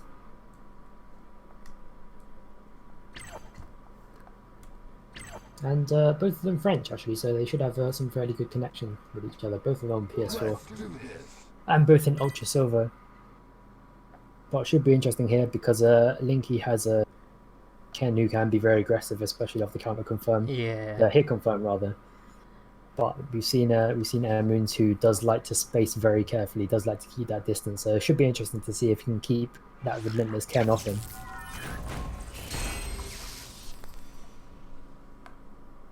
But they do seem to be both just on the cusp of gold. Linky almost making it to gold. Jesus. Just about 31 points off. 21 points rather. 21. Cutting it close there. We'll let you in. You're not technically gold. You're following the rules, but come on. Round one. Fight. So we'll face off against this. This should be an intriguing matchup. We've seen both of these two play before. And Ooh, let's get the jump in. yeah, he lets him get the jump in, which he's not really done in the previous rounds.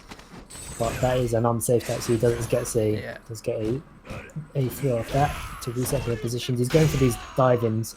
No punish off the crush counter though. Again, the crush counter needs to get a full punish off that, and this should be a full punish. That was nice. And there we go. And just tries to get the meat. He doesn't really convert off that, but I do get the feeling if he did get the full crush counter punished at the start as well, that would have been a much better position from here. He does have the V-trigger up though, both of them with V-trigger up. Linky will be very aggressive here with that V-trigger activated. But that was a nice anti-air from on the tattoo. Yeah. That hitbox very generous with that touch and medium punch of Birdie. So you can't really be trying a lot of those dive kicks, those EX tatsus, because Birdie does have a solution to that. Something we've seen here is not too many, not much laying down of the food here from that means, allowing Linky to sort of run cancel a lot. Nice. And we've seen Linky does like to run cancel as well. Oh, does throw the food in a very dangerous situation. Yeah. Not the best to be throwing that stuff down, but did catch him with it. And Linky just trying to find any sort of opening here. I think his game plan, as with a lot of Kens, just tend to be get the hit confirm off the stray hit in neutral. But remember, he does have that EX fireball, which can be used as part of his footsies also. Nice EX ball hunt. Does get the V-trigger cancel this time. Again with these raw tattoos, I'm not sure what Linky's plan is here exactly. Remember, they are free-frame tattoos, but that doesn't mean that they're the best viable wake-up option. But nice jump, command grab from there. Means full screen. I think he was probably trying to read the fireball there, but it worked anyway. That's Linky's first loss of the day as well. Yep, that'd be their first loss game.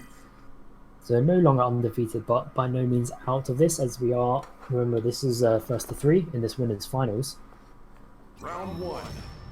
But Airmoon's staying fairly calm actually under the pressure of Linky, which is fairly impressive under a very aggressive Ken, as a lot of them tend to be. But goes from a run straight into a jump in. No idea from Airmoon's, probably expecting a step kick or something. And remember that Tatsu can avoid a lot of anti-airs, that air Tatsu from Ken. Again with the jumping command grab as well, not able to stuff it out before it landed. Yeah, and those run catches again, just not being punished at all. He's not reacting to them too well. And we've seen a few raw sweeps as well, which is Ooh, the raw Shoryuken not punished. Yeah, really needs to get that damage of the cross counters. Really needs to take advantage of every single cross counter that he can, because Ken can basically take a lot of your life in one touch. Yeah, I feel like if Airmoons was 100% on his punishes, the game would already be over, to be honest. Yeah, he would have a lot of unsafe moves from Linky. Like these raw tattoos and these raw DPs. V-trigger cancel again, close around. That was a nice V-trigger combo to confirm from that hit. Yeah. And he does use the VX meter to get the kill. But that was a fairly close round. Airmoons was in danger of losing the lead. Again, not using full use of his punishes there in that last round. Ooh, But catch him nice in read on the startup. fireball. Does get the overhead as well, doesn't convert much off it. And again with command grab. He's using these command grabs more aggressively now. Yeah. It's good to see, mixing up his offense. I think a lot of his time spent in previous rounds has been just defending himself and keeping Linky off him, really. But uses the meter to escape from the corner.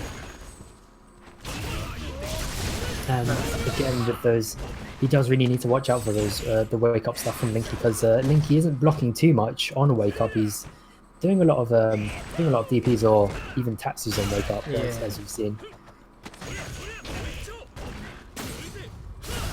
But very dangerous territory here, and he's stuck in the corner. But again, the V trigger. He really likes saving that V trigger for the very last moment. Linky but it does seem to be working out for him. Linky just pressing buttons in the corner, gets caught out by the armor on the X-Bullhorn. Yeah, I think that is what's really working out for him near the end of the round. He's not expecting the armor. He keeps forgetting that he does have the armor move from there. Round 1. Match point now. Well, match game for Moons anyway. I wonder if he can just take it 3-0. He could actually take it 3-0, which would be which would be a quite surprising result considering Linky's performances so far in the tournament. But Moon's doing really well to keep him off him. Again, not reading that that jump in grab. And you could see another one from him here as he's fairly long distance. But again, now he's starting to adjust to those runs now. I think he's just decided to... He's realised that he can just press buttons when he's running in like that. But he finds himself in familiar territory here as he's stuck in the corner. He seems to be completely okay being in the corner, which is... Yeah, he seems to be staying very calm. Yeah. Reset position off the back throw. Does punish that V-trigger. And that would be a command grab to finish off the round. Very nice from Moons. I'm really liking Moons' play. He's not cracking under the pressure at all, just blocking well and punishing all the moves. And that was a great punish on fireball again. Yeah. And you can tell Moons is no stranger to being under pressure a lot, as a lot of birdies tend to do. Seems to be very accustomed to keeping people out. Linky throwing a lot of empty jabs in between to get those meaties off. I'm not sure, but again with that DP, if Moons can just stay back and block after Linky's fake pressure, I guess. Again with the armor kind of punish into the full V-trigger combo. Moon's completely on point with the V-trigger combos at least. Does convert a lot of damage off them. Using VX as well. And the stun, and that's it. I think he's just pressing buttons on the wake up there. He really needs to stop. Quite a he got caught, but this is that will be a set for Moons. He does really well in keeping Linky off him, so Linky will be the one knocked down into losers finals. I think very much there, Linky not having much knowledge of the birdie matchup, doing a lot of unsafe stuff. Yeah, I think at first Moons was struggling to adjust to the runs, but eventually he sort of got wise to it and realised he could just press buttons if he saw that run from Linky. Take nothing away from Moons, that was some really nice play there.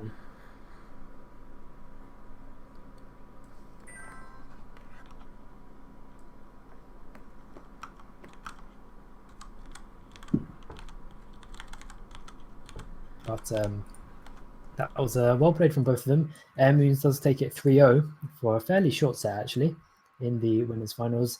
Moons will be progressing to grand finals to face the winner of whoever takes the match between Linky and whoever wins against Omnishambles and Shadow Yuri.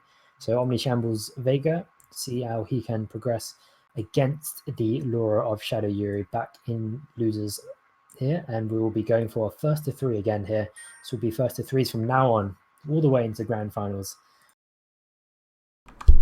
So Omnishambles, as we've seen quite a few times before, and we did stream his top 16 match again.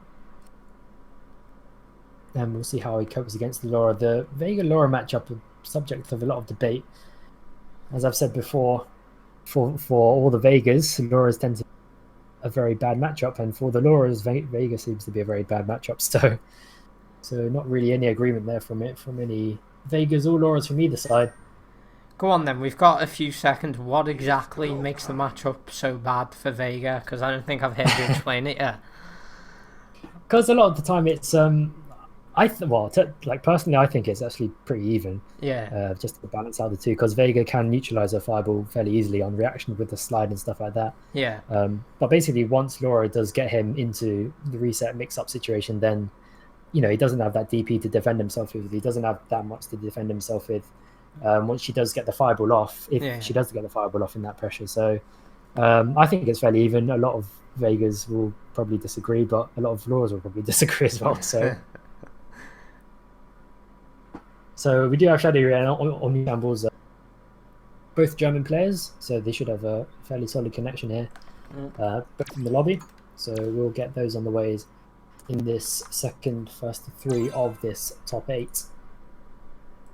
And it'll be interesting to see how Omni Shambles adapts to Shadow Yuri. For a lot of Vegas, the game plan is to keep them off you basically with Laura players, but we've seen Omni Shambles really willing to take the claw off and just go full offense, and that can be an option against Laura if you get the knockdown. But like I said, a lot of Vegas are content with just keeping Laura out, so it should be interesting to see the game plan from Omni Shambles as we go on the way with this loser bracket match. Round 1. Fight. And here we go. So Omni Shambles keeping the claw on. Nope, taking it off straight away. Goes for the claw off, and I think he's going to try and get a full offense going on Shadow Yuri. And Shadow Yuri not really making the most out of the medium elbows to get the reset off. But Omni Shambles being a bit more patient than we've seen in there. Good. Some nice blocks from Omni Shambles, but does get caught by the command grab. And I think Shadow Yuri is quite wary of what Omni Shambles can do with that Vega, because once Vega wins that neutral battle, then it can be very hard for Laura to try and find a way in. But we've seen there good use of V-Trigger from Omni Shambles. We did comment before about how he wasn't using that V-Trigger enough, but it does seem like he decided to use it probably a bit earlier next time in the match. But Shadow Yuri does take this first round in this first of 3 set. So Omni Shambles seems comfortable with his claw off. I think claw on would also work as well, but once he does get this knockdown, decides not to convert that target combo with the EX Barcelona. But has got Laura in the corner now. Remember, just really walking forward and pressuring those standing mediums. Very good pressure tool for Vega. He just stepped forward quite well when he's got that. But baits out the V reversal, does block the V reversal, doesn't get much off it. But he's again sitting on full V trigger and full super. I'm not sure if he realizes just how often his resources are stopped here. But do remember that Vega can't really get away with any raw flying Barcelona against Laura, because they can instantly shut down their flying Barcelona with the heavy punch from Bolt. Just eats the command grab. And that's Shadow Yuri 1-0. Again, Shadow Yuri with these command grabs, he's been really on point throughout this tournament. It's just one thing I've noticed about him. He seems to really know when to go in and do it. Yeah, we'll see if Omni Shambles can adjust with implementing a bit more jumping to his game during those mix-ups. And it'll be interesting to see if Omni Shambles can pull out a few command grab mix-ups from himself. He did have an opportunity there to slide to interrupt that fireball, but didn't manage to react in time to the fully charged fireball. And here we can see the pressure from Shadow Yuri. Goes for the V skill. Omni Shambles getting hit by the overhead, but does get a nice tick throw. Tries a throw loop, but it doesn't quite work out. Nice tech from Shadow Yuri. Really nice escape from the pressure there by Omni Shambles as well. Knew when to press the button. Shadow Yuri just sort of content to take those jump-ins as well, not really anti-airing. Especially against Vega, that heavy bolt anti-air can be really good against Vega, as I said before. you can completely shut down their flying Barcelona attempts purely because of that single move, which is one of the reasons why Laura's tend to be quite strong against Vegas. But he's opting to take the claw back on now. Doesn't I have think he to wanted get to, jumping. I think he wanted to keep her out for a second there.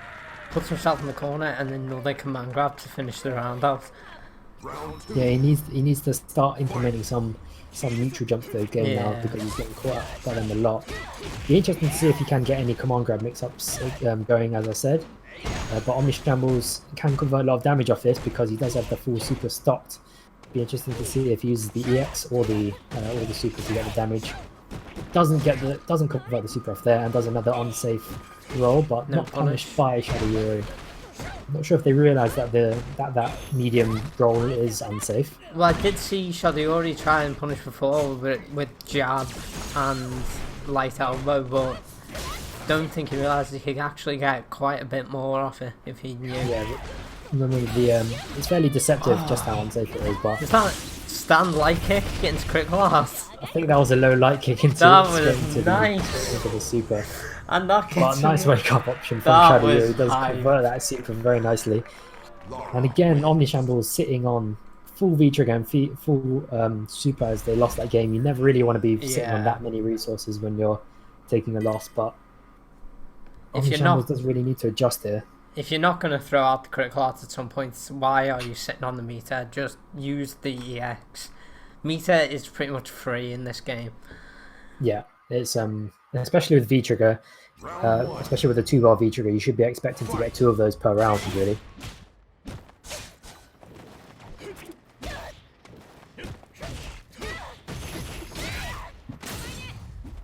But bit of a pause here as they both sort of test their connections, I think.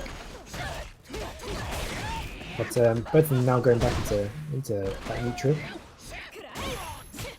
And Omni Shambles throwing out some flying Barcelonas here, which is fairly odd. Don't think Catching we've him with seen a that slide all again. game. Yeah, and there's usually a reason for that, and that reason is usually that shut down those flying Barcelonas Yeah. really easily. But those go for a few there. And I think there is some lag problems here because they're just sort of throwing normals in at full screen. And I do think there is a connection problem here because they're just going to sort this out behind the scenes in chat. Yeah, there's a lot of walking away from each other. That said, they are still going on it. That'll be another disconnect. So we will be restarting fairly swiftly from that. Wait, were you disconnected? I wasn't.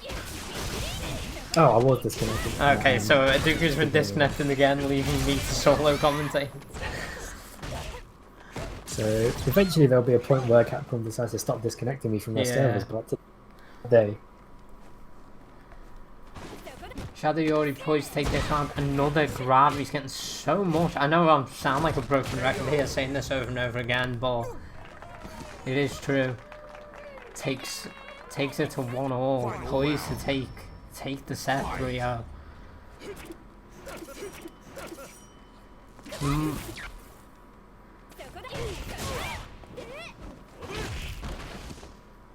Just gets the full screen slide from Omni Shambles. Grab of his own. Oh, nice. Beats the grab out. Nice whiff from there. And gets the stun. Maybe some life left in Omni Shambles yet. Nice. We gets the grab. And the EX flying Barcelona to shut down the neutral jump. Much better from Omni Shambles there, I've got to say. Vega wins. Really chose all his options really well there. It's nice to see. It's always nice to see a bit of adaptation from players during matches. No one likes to see a stomp. So, 2-1. Omni Shambles Round back, one. isn't it? Fight. Immediately takes off the course. Slides under the fireball, which is nice. Really big weakness of that fireball if you are Laura. Anyone with a slide gets right in underneath it, especially Vega. Lots of jump ins, no anti-airs. catches him in what I suppose was the dash there for the crush counter. Pins Shadow Yori to the corner. Nice V reversals though to relieve the pressure, and dashes open command grabs. Knows that Omni Shambles hasn't been reacting to the command grabs all game. And again with the unsafe slide, no punish. But nice V trigger to catch the jump in. And yet again, that was almost a repeat of what we saw in the corner before, the V reversal into the command grab. Is he going to do it again? No, goes for the jump in this time. Oh, the wake up. EX Barcelona catches Shadow Yori mid-jump. Do I give Omni Shambles the credit and say that was a read, or was it a guess? I'm not too sure. I'm not sure I can condone wake up EX Barcelona. Yeah, exactly.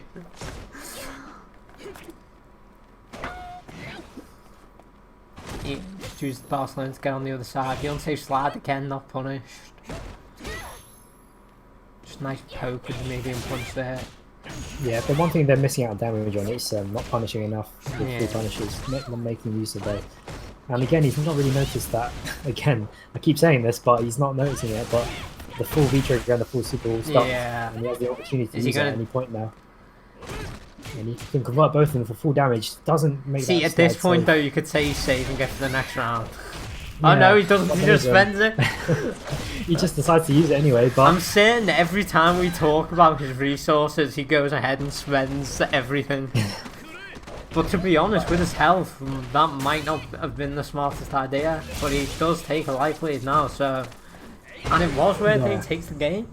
I'm not sure if that was the wisest choice, but it did work out for him in the end. It was a bit of a risk, but yeah, It was paid a off. very big risk, but he does convert a lot of that damage. So Omni Shambles is adapting, does spend his resources and gets the game for it. So coming back from a potential 3-0 to take it back all the way to 2-2. This will be the last game in this set. Whoever wins this will progress into the finals, the losers finals rather, for a chance to get out of the grand finals. But Shadow Yuri does being relentless in that pressure, that block string that does catch a lot of people in defense a lot. I'm seeing him try and jab her out of that elbow reset, but if Shadow Yuri can pull out a few more of those command grabs, can catch him trying to jab her out of that. See, this is where Shadow Yuri is really excelling, just keeping his opponent pinned into the corner. I really like that. Yeah, it's wares as well to stop him jumping out. Some really nice play there. Omni Shambles not really sure what to do when Shadow Yuri's got him in those block strings, those relentless fireball block strings, and those elbows as well. That's why I would like to see more of from Shadow Yuri, just those endless block strings essentially keeps catching Omni Shambles out. I'd like to see Omni Shambles converting more of those that potential target combo, or the crouch lead him into the crush punch, counter, because stun. again, not using his resources again, probably saving his V trigger again into the sweeping, and that's because this is probably his last chance, and that will be the set for Shadow Yuri. Shadow Yuri goes up a tier once he's got his opponent in the corner. He really knows how to convert once he's got someone there. Yeah, and Omni Shambles really not making the chance to throw a lot of EX moves after landing a lot of those standing medium punches. There was a lot of opportunities for EX rolls or EX Barcelonas that he could have converted a lot of damage off. Decided to save the meter and didn't really use the meter in the end anyway. So it was a bit of a waste. So he couldn't spend the super. It was not the smartest decision. So something that he can take away from that is that you really need to be aware, work on your meter awareness. Realize when you do have V trigger and your EX stopped, and really be liberal with them, because they do build really easily through every round. There we go. But we will be continuing through losers to take it into losers finals against Linky and Shadow Yuri. So this will be Shadow Yuri staying in the lobby against Linky. And the winner of this will face off against Air Moons in the very grand final. Air Moons, you've seen the very solid birdie. Linky with his aggressive Ken against Shadow Yuri.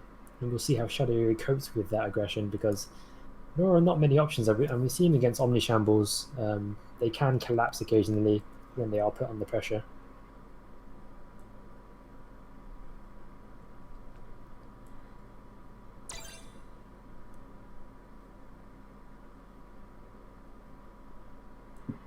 I'm going to take my chance now to apologise for talking shit about Laura players earlier, because I think Shadiyori's been one of the most entertaining players to watch today. Him and wow, Air Moons, there we go. Been really entertaining to watch. Been a good Laura. It's always nice to watch a player kind of just evolve during the top 8. See what they were doing wrong or see what was working and carry on with it. Yeah, I think in top 8 it's nice to see because you get more opportunity to see people adapting and adjusting their game plans as they take losses. We've seen quite a few rounds already where they've completely lost a round or completely lost the whole game and then came back to win it, which is always nice to see.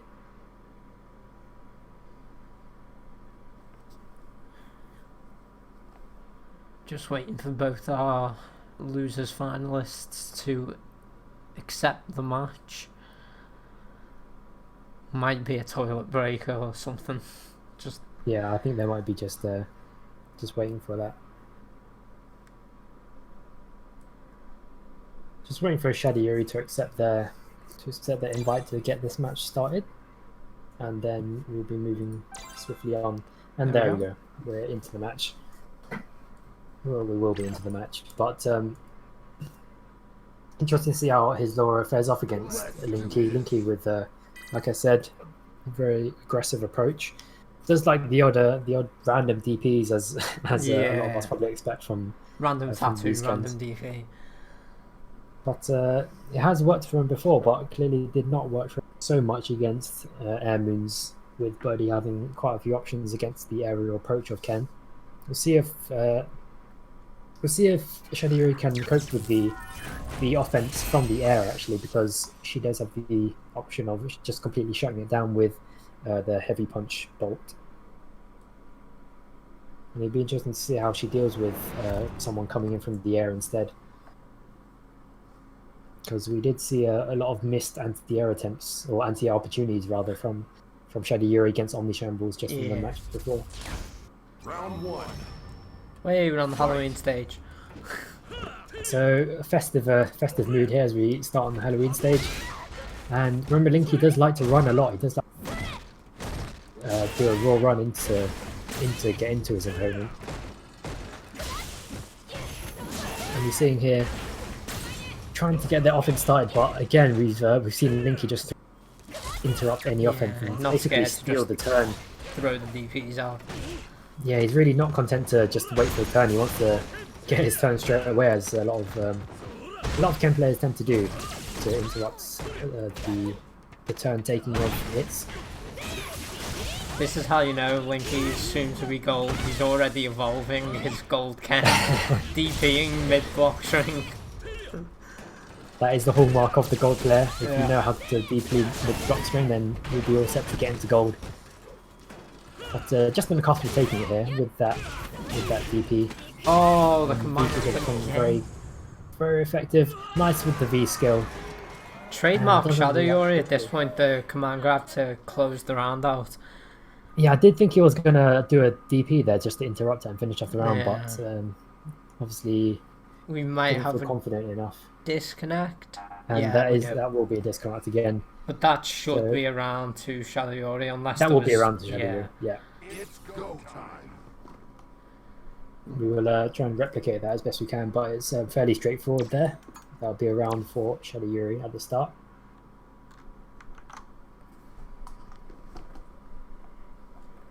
We nearly got through the tournament without a disconnect. Nearly. Definitely the furthest we've made it without a disconnect anyway. Most of the disconnects have just been me so far. Yeah. Well, no one cares if you disconnect. At least you get to carry off on the commentating. Yeah, exactly. But we are waiting for my play-by-play. them to get back in. We're just sorting out the conditions of and that'll be around 2 Shadiyuri. Yeah.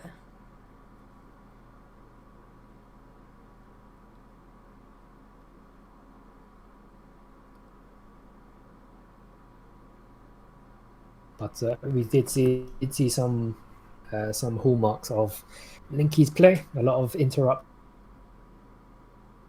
as I personally do tend to see at this level. You have to be careful when you've got them in the corner and you've got them cornered like that, because they can just the DP and they know how to. So it basically adds another layer to their defense. So 50-50s suddenly become 33s and 33-33s, which is a drastic reduction in like probability.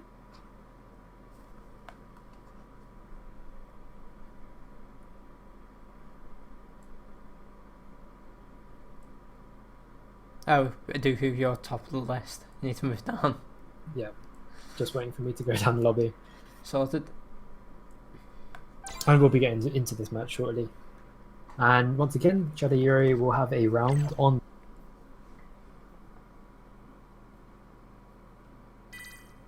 And it was just the first game, so they are still going to go in the game. Linky's Shadow Yuri rather is going to spend some time beating on Linky, I think, in this first round.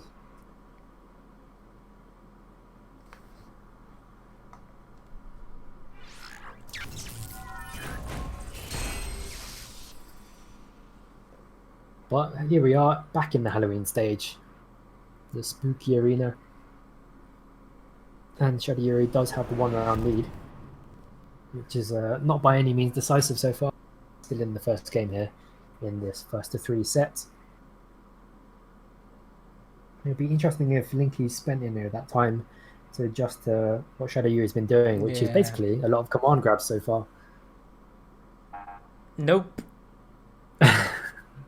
But it seems oh dear, good to watch this game again. And I've seen a few issues here on the connection front in this tournament so far. Actually, I did see someone. Issue. Yeah, I saw someone say in chat that Linky DC'd on them as well. So I don't know if it's on his end or not. Imagine we'll give it another go just before we resort to anything else. Yeah, we are going to fall back on the training stage as a last resort to make sure the connectivity is all good.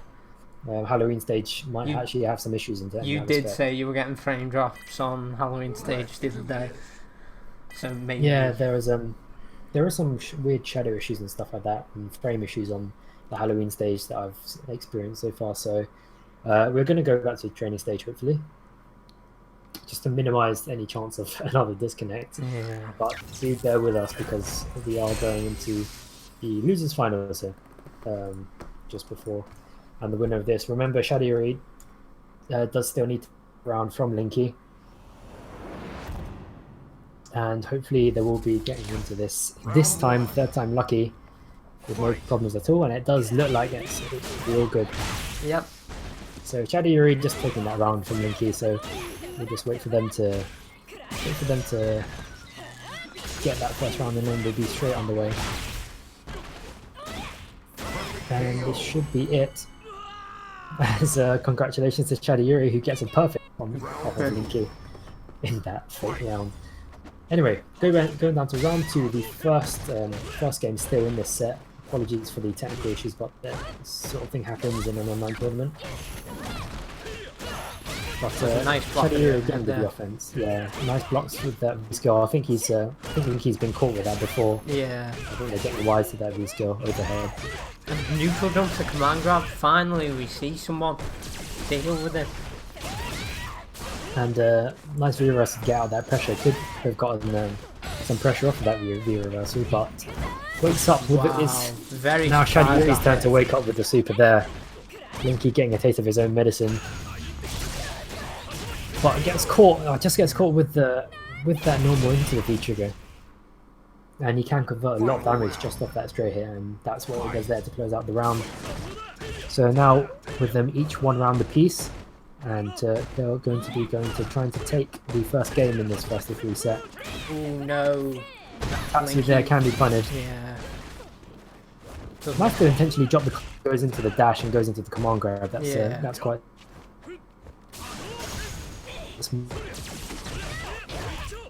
Expecting that a lot. Yeah.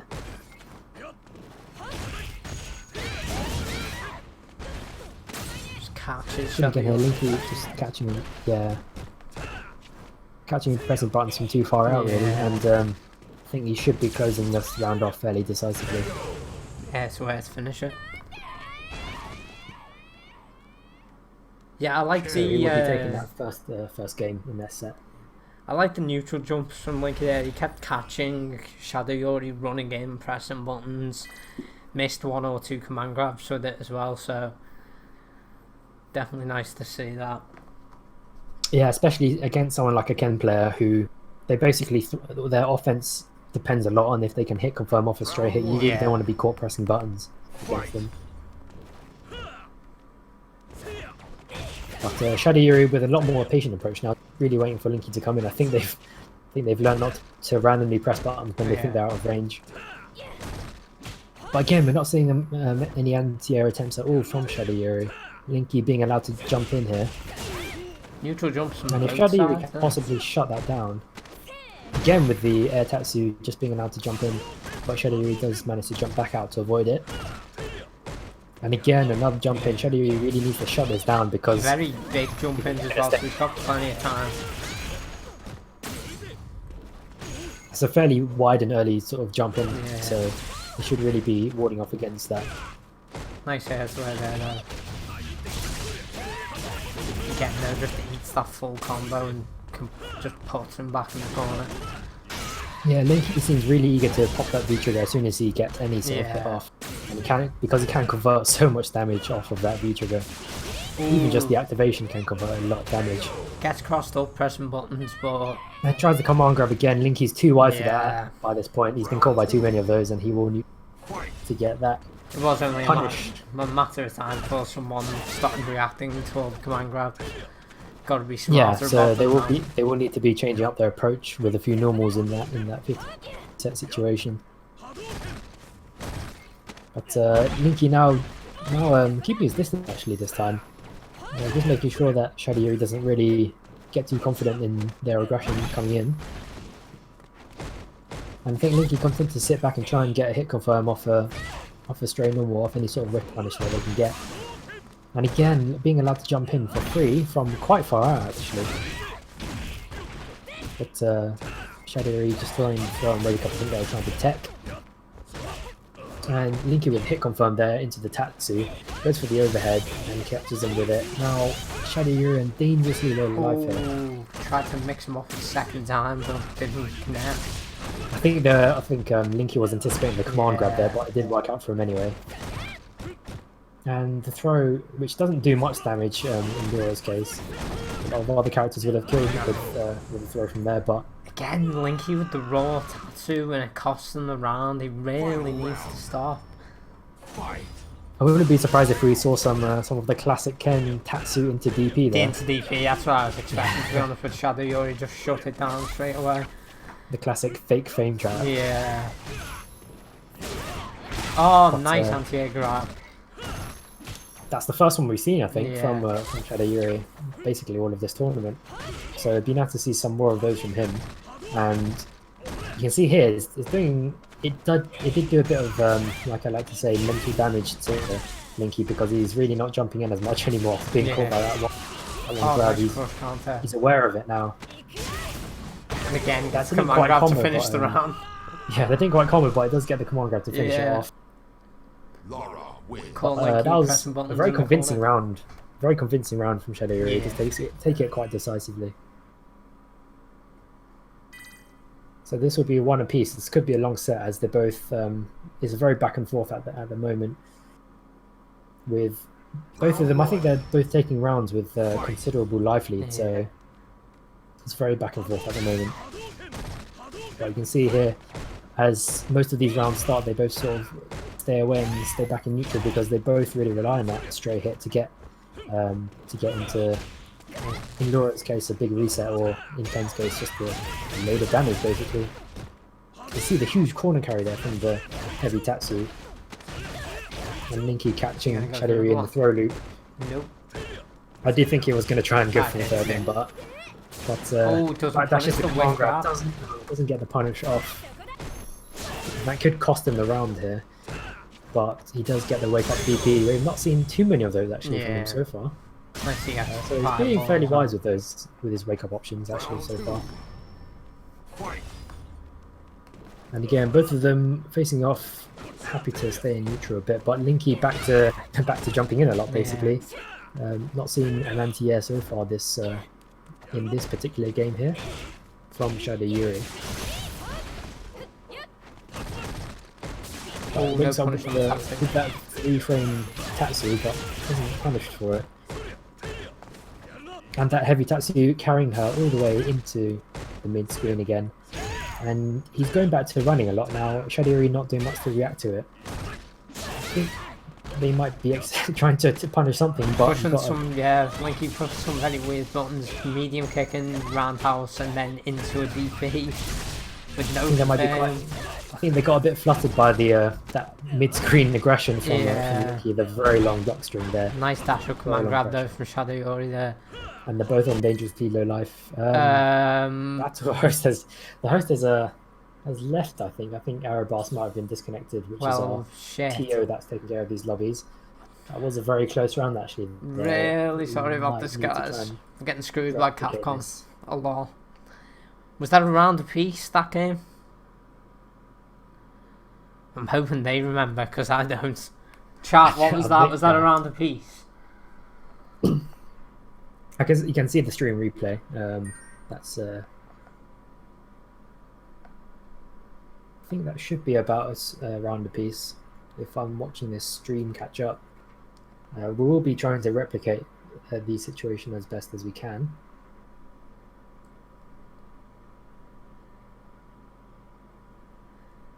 But you see Killan Bro there. Someone's clearly been playing Street Fighter 5 in McDonald's internet. Yeah. But Mexican McDonald's at that, not just regular McDonald's. But we just watching the replay back to make sure we've got all the conditions of this right. Yeah, and they don't remember how many rounds it was either between them. Yeah, don't worry, the streamer's yet to catch up so far. And it was, I think, yeah, I think Shadow Yuri took one.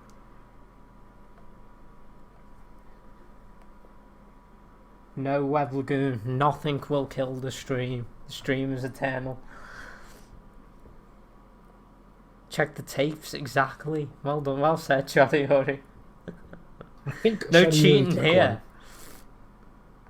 From what I saw on he finished with a command grab, Bryce. Yeah. Oh, come on. Shadow Yuri, I think Shadow Yuri took one, and then that was one down to Shadow Yuri. Yeah. And then they were both on low life, so I think we could try and replicate that.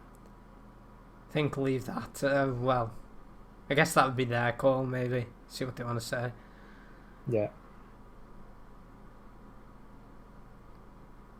Yeah, one round. How the fuck did Capcom do ranking events online? That sounds like an absolute nightmare. I can't imagine how much of a hassle CPT online would have been. It sounds like the worst idea ever. I can't actually believe those were successful.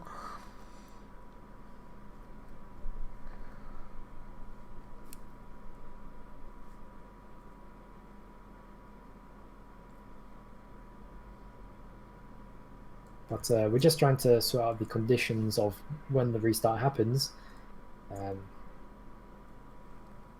before it cuts out. Chat, we're at 45 viewers. Everyone go share this stream. I want to break 50. The NA stream at the weekend, I think, got 80 plus, maybe 100 plus actually. I know we're not going to beat it. Yeah, we're not going to beat it, but I'd like to get at least 50. So go spam Reddit. So far, so. Go spam Reddit, but don't tell them I sent you, otherwise they'll ban me. But we have all agreed that they will take they'll give one round to Shadow Yuri, but they will start. They've agreed to reset the whole thing. Right. Shadow Yuri did take this opportunity to go for a quick toilet break, but they are back now, and Shadow Yuri have one round. I can understand the game quitting when one of the players loses connection, but why the fuck does it disconnect when the host leaves? I don't get what, like... Oh, Potato Internet Capcom, sort it out. That's like 2006 style online gameplay, that, where it used to be peer-to-peer. If the host left, everyone left. Yeah, it is fairly bad, but we'll be going into this, and we'll see another repeat of replicating these conditions as Linky has to give Shadiri another round. And I think they are 1-1 according to the stream overlay, in terms of games taken. So Shadiri would have been on the cusp of taking it to 2-1, but they will restart with full life in the second round once Linky gives Shadiri a round here first. Nope. Wow. Unless this, if Capcom eventually what lets happens us, if this trust me, we'll carries be on? going with Because this match. yeah, but we just gotta keep going until it works. Thank fuck I ate before. I would have been starving. Back of the queue. But they don't seem to be able to carry on with this set so far. So we're just trying to figure out what we can do with these conditions, because from what I've seen, flip a coin Shadiri at has had this a point. solid connection so far.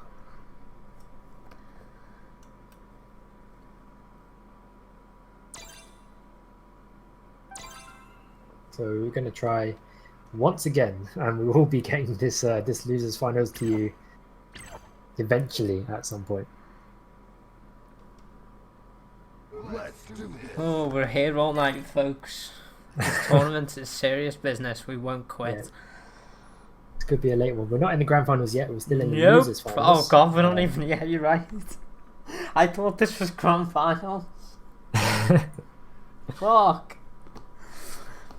Oh.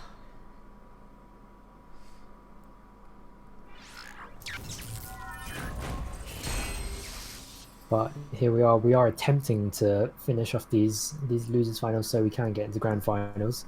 Bunch of technical issues so far, but hopefully this should work out. Round Oh, one. thank God, it started. And here we go. And Linky will be giving Shadi. And as soon as we get that, we will be underway with the set. With the second round of the third game here in this particular set of the losers finals. Shadiri displaying his command dash tech, secret tech, to get the perfect. Yeah, that secret Laura command dash there. Fight. But we will be going into a full round here, both of them agreeing to start on full life here. And despite that interruption, they will be replaying to try and take this third game in this set. There's that DP again through the block string. But going for the throw loop again. Nice tick throw from Linky in the corner. But no punish from Shadiri from that. Oh, nice by Shadiri. Nice reaction Got to some nice dash corner out of pressure the going. corner and immediately turn the pressure around onto Ken. But we've seen this before, the wake up DP from Linky Yeah. to reset there. Doesn't get his full V trigger combo though. Linky's still on fairly dangerously high stun, but also dangerously low life, so that might not matter anyway. But he does have that V trigger activated, and he does convert a lot of damage off of that. Punish on the whiff grab. Yeah, it doesn't whiff I punish that. think It does there is seem like lag. they're having a bit of lag issue, Yeah. but hopefully it should iron out soon. Linky is throwing a few fireballs, and it does look like they're back to throwing in neutral.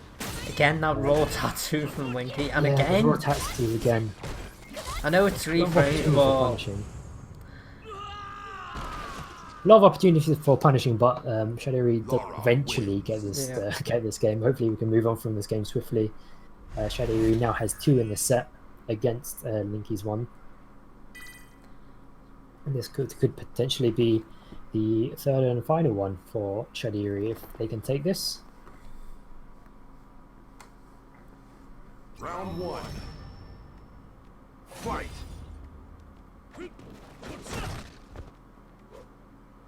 And both of them just adjusting to the interruption so far.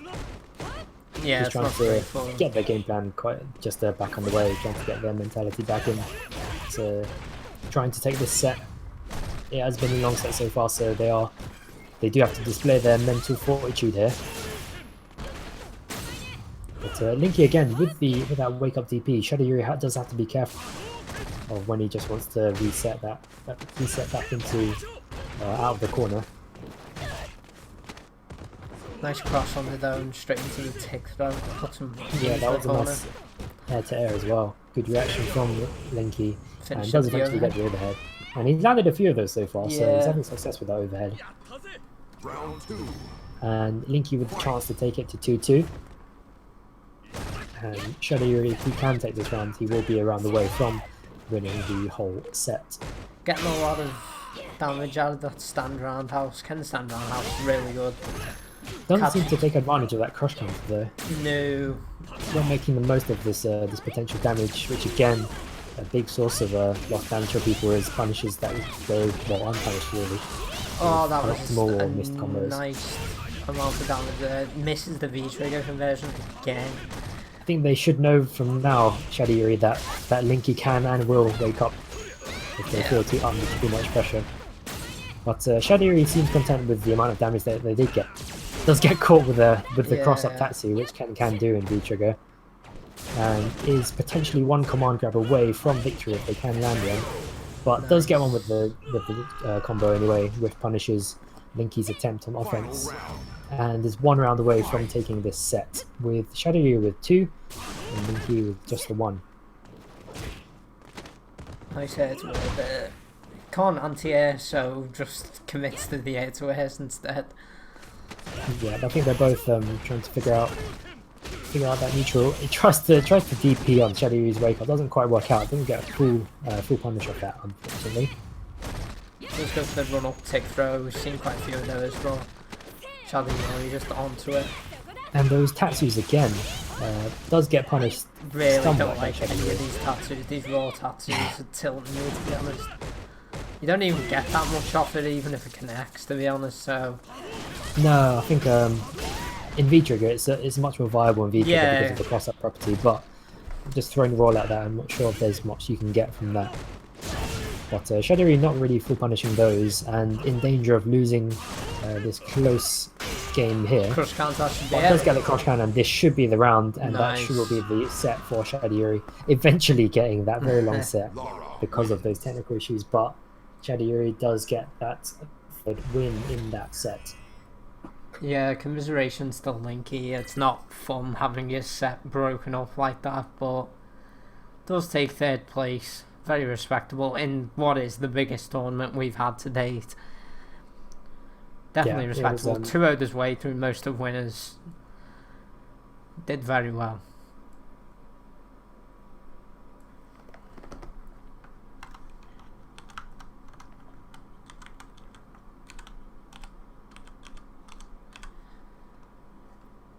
But I think at this point it's I think both of them are just happy to get this set over with and move on, whether it's out of losers or through into the grand finals. But we will be progressing in the grand finals here. This will be between Shadow Yuri and Air Moons, continuing on.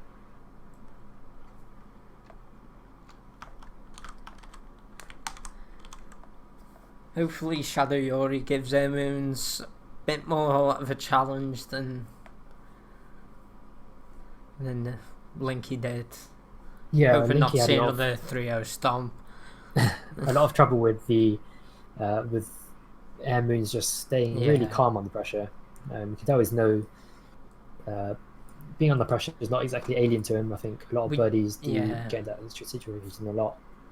We did see Air Moon's 2-0 Shadow Yuri earlier. It wasn't the greatest game for Shadow Yuri, so hopefully he's adapted.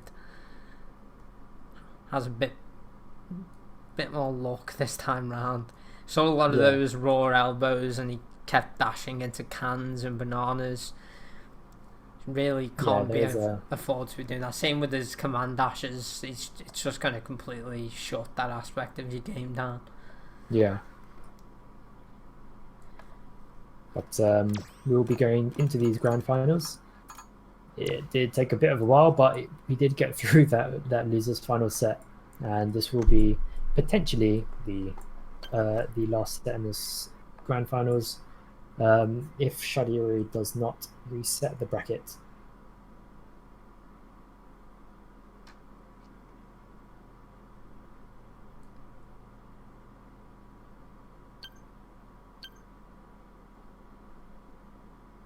And both of them at Ultra Silver. A lot of the people on top 4 on the cusp of getting gold actually. So Yeah. I'd expect them to graduate to gold at some point. Yeah, I'd soon, expect actually. not to see at least 1 or 2 of these people back next week, to be honest. Yeah. It's always good. It's what the tournament's here for. Helps people who are on the cusp make that breakthrough, really. It's a great way of just keeping track of your own progress, to be honest. I haven't updated the names. There we go. But we'll get grand finals on the way. Hopefully, no. This will be between Chelly and Airmoon's birdie here.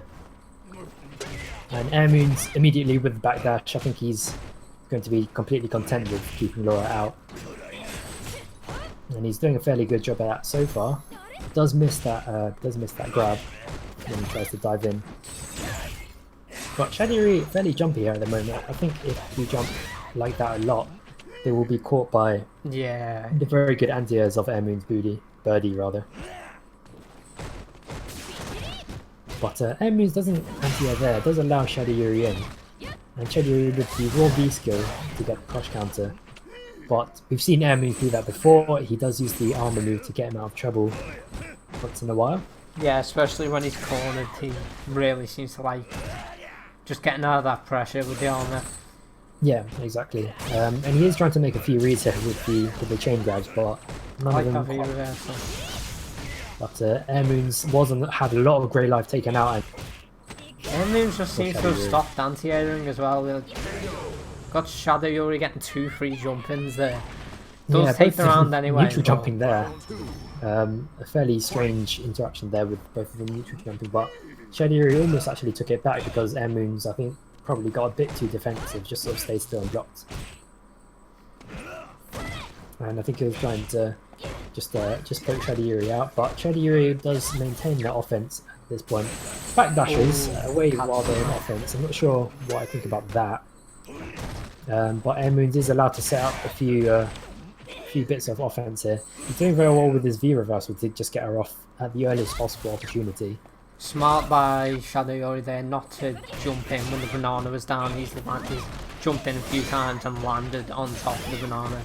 So yeah, so I think we've seen Airmoons use the V trigger combo a lot, but I think in this matchup, I think we'll see a lot of him doing V reversals to try and get out of those resets and mix-ups by Laura. Using the armor again on the forward heavy punch, gets the crush counter. A lot of people don't know how to deal with that move. Good use of that armor. But he's got the banana down. He's if he's got his food down, then that's really his game at the moment because he's got such a life lead. Still 30 seconds to go, but he can finish Shadow Yuri off. Does take the grey health off, so any hit here can. Shadow Yuri has got V-Trigger and Super, but does not get a chance to use it. And again, that armor finishing Shadow Yuri off. Birdie wins. Fairly unsafe option, but Airmoons does seem to be using it quite smart, actually. Using it at the right times when Shadow Yuri is trying to build the pressure.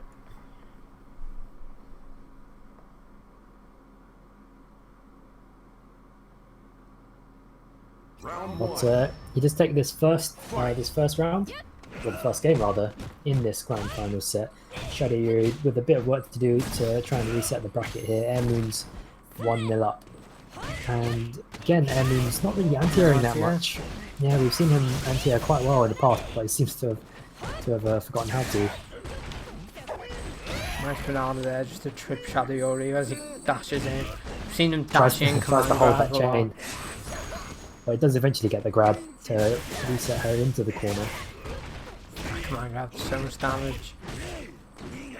Nice. Just pins him in with a block string and then just goes for the jumping command grab. guesses Yeah, that you Shadow see a Yori will lot. react. You see a lot of birdies do that when Yeah. just to finish off the round. They'll go for the jump in. A lot of people Yeah, just scared to press buttons after the block string. Very smart. So once Shadow Yuri is on low life, they do need to be of that jump and grab because it is fully reactable. It's just you don't really anticipate it when you're busy blocking his relentless buttons in the corner. But now it's Shadow Yuri's turn to get air moons in the corner. Again, no anti-air. He was trying to poke her out there. Nice air to air from Shadow Yuri. Does take him out of the air into the reset. Oh, that was a nice reset command grab, and that One almost hit. gets a stun. He gets it. That was really nice play by Shadow Just needed a Yuri. little tap to get the stun. That was a very nice sequence of resets from Shadow Yuri. Again, if Shadow Yuri can get his opponents into the corner and get those resets started. That being said, he has done the same side reset every time. So I'm wondering if Air Moons will realise that if he goes for it again. But Emi's being a lot more aggressive there. That command grab doing a lot of damage. And now it's Air Moon's turn to get Shadow in the corner because Air Moons has been a lot more aggressive this round. I think he's realised that he can actually have more success if he's going forward rather than going back and trying to zone her out. But a nice air-to-air reaction from Shadow Yuri to take him out of the air. And Shadow Yuri just struggling in this round to get the offense started, and that will be the round. Air Moon's being allowed to just walk up and get the command grab. Birdie wins. And that will be a second game for Air Moons. This could be 3-0 if Shadow Yuri can't stop Air Moon's relentless assault here. You've seen Air Moon's change his game plan here. A lot more aggressive actually. Not just walking back, throwing down the food, definitely taking the fight to Shadow Yuri. But Air Moons does have the advantage at this range in neutral, in Fritzy's range, because his buttons can go very far, do outrange that of Laura's. Nice anti-air, finally. And we finally get to see the anti-airs that we saw before. He has before been very solid on his anti-airs. Smart there on the buttons as well to stop. And again, Shadow the anti-air, I think he's remembered how to anti-air this time now. And nice V reversal from Shadow Yuri. He doesn't get much off it, does get caught with the EX charge from Air Moons. Yeah, definitely remembered the crouch medium punch as a button now. And again, realising how to anti-air, and he did up shut out. the I think that round was really down to the anti-airs being able to definitely. Completely Shadow shut Yuri's down approach. Shadow Yuri's crossovers. Couldn't get any real damage conversion off them. But this is actually tournament point for Air Moons if he can get this round. But Shadow Yuri now finally getting their offense started. It does take a while with a lot of Lauras, but once they do get started, they do convert a lot of damage off of that. Nice And reversal. Just to get Air Moons does manages to take her back down to around half life to make it fairly even on the life. But Shadow Yuri now being a lot more aggressive. I think they've realised that they don't have that much to lose now with this round in danger. One more hit to tie the rounds off. Does try and throw, does just about whiffs the throw, just a little bit too far from Air Moons to get that throw off to finish off. I really don't round. want to see him jump here. Yeah, there we go. Slightly too far for the anti-air, and does catch him with an empty jump into crouching light, which worked for him there at least. Let's see if Shadow Yuri can take at least one game from Air Moons. We've seen them come back before, and let's see if they can come back from a 2-0 deficit to stop them from taking the whole tournament at this point, Grand Finals stage. But Air Moon's having a lot more success here, and this could be the tournament for Air Moons if he can get a really good offense started. He is sitting on full super, and he can finish it just in one super here. See if he chooses to use his EX for the armor instead of the super. But Shadow Yuri immediately is using those 2 meters of their EX bar. Does get the crush counter here. Yeah, he's missed every crush counter punish this game. Actually, really needs to work on really that. losing out a lot of damage. But it does get the dashing command grab. Does eventually get that comeback. So nicely done from Shadow Yuri. Yeah, he just went a bit crazy there and took the round. That was cool to see. Decided threw caution to the wind and started pressing buttons. If Shadow Yuri can get that offense started, then they can be dangerous because they do damage in bursts. But if they can't, then if you can see Air Moon's just shutting down the jump attempts Round 1. from Shadow Yuri, especially in the last game. But Shadow Yuri does take it to 2-1.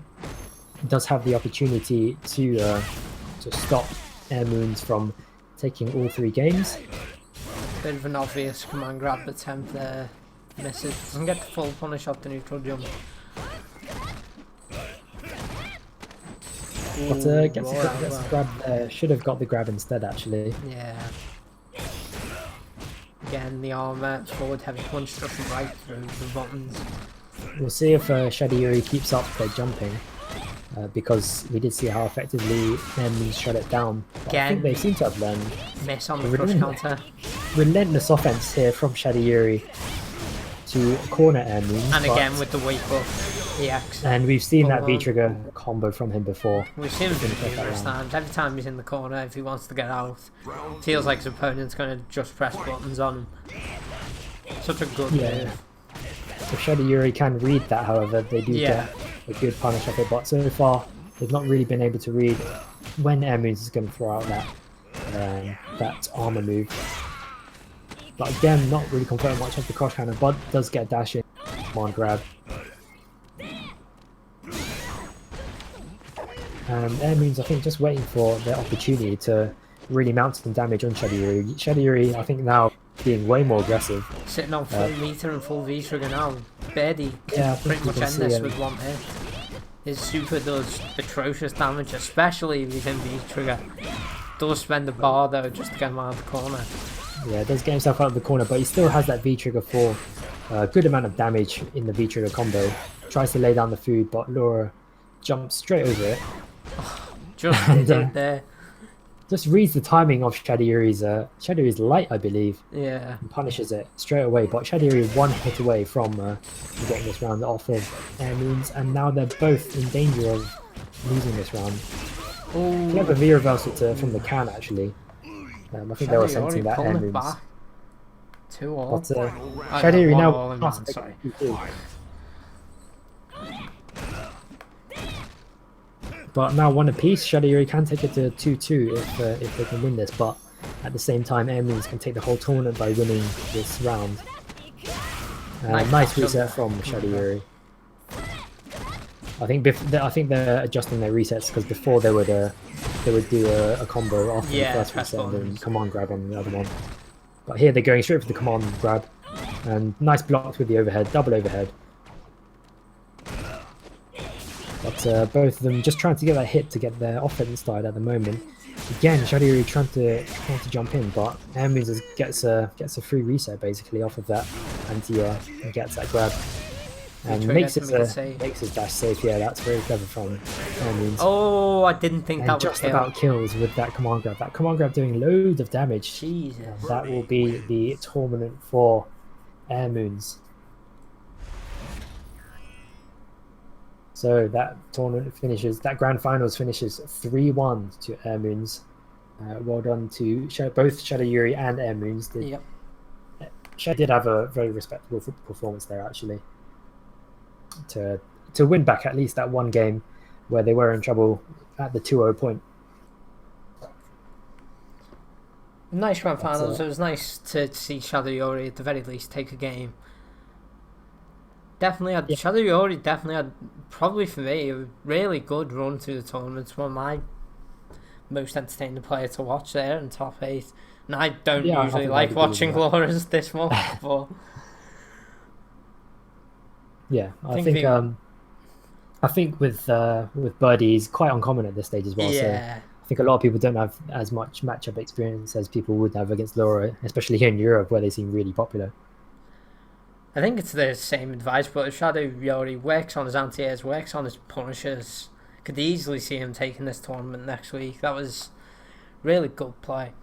Yeah, I think there's one thing to take away is to, well, for one, stop their jumping so much against someone who can anti-air. Well, especially once you realise you're being hit by it constantly.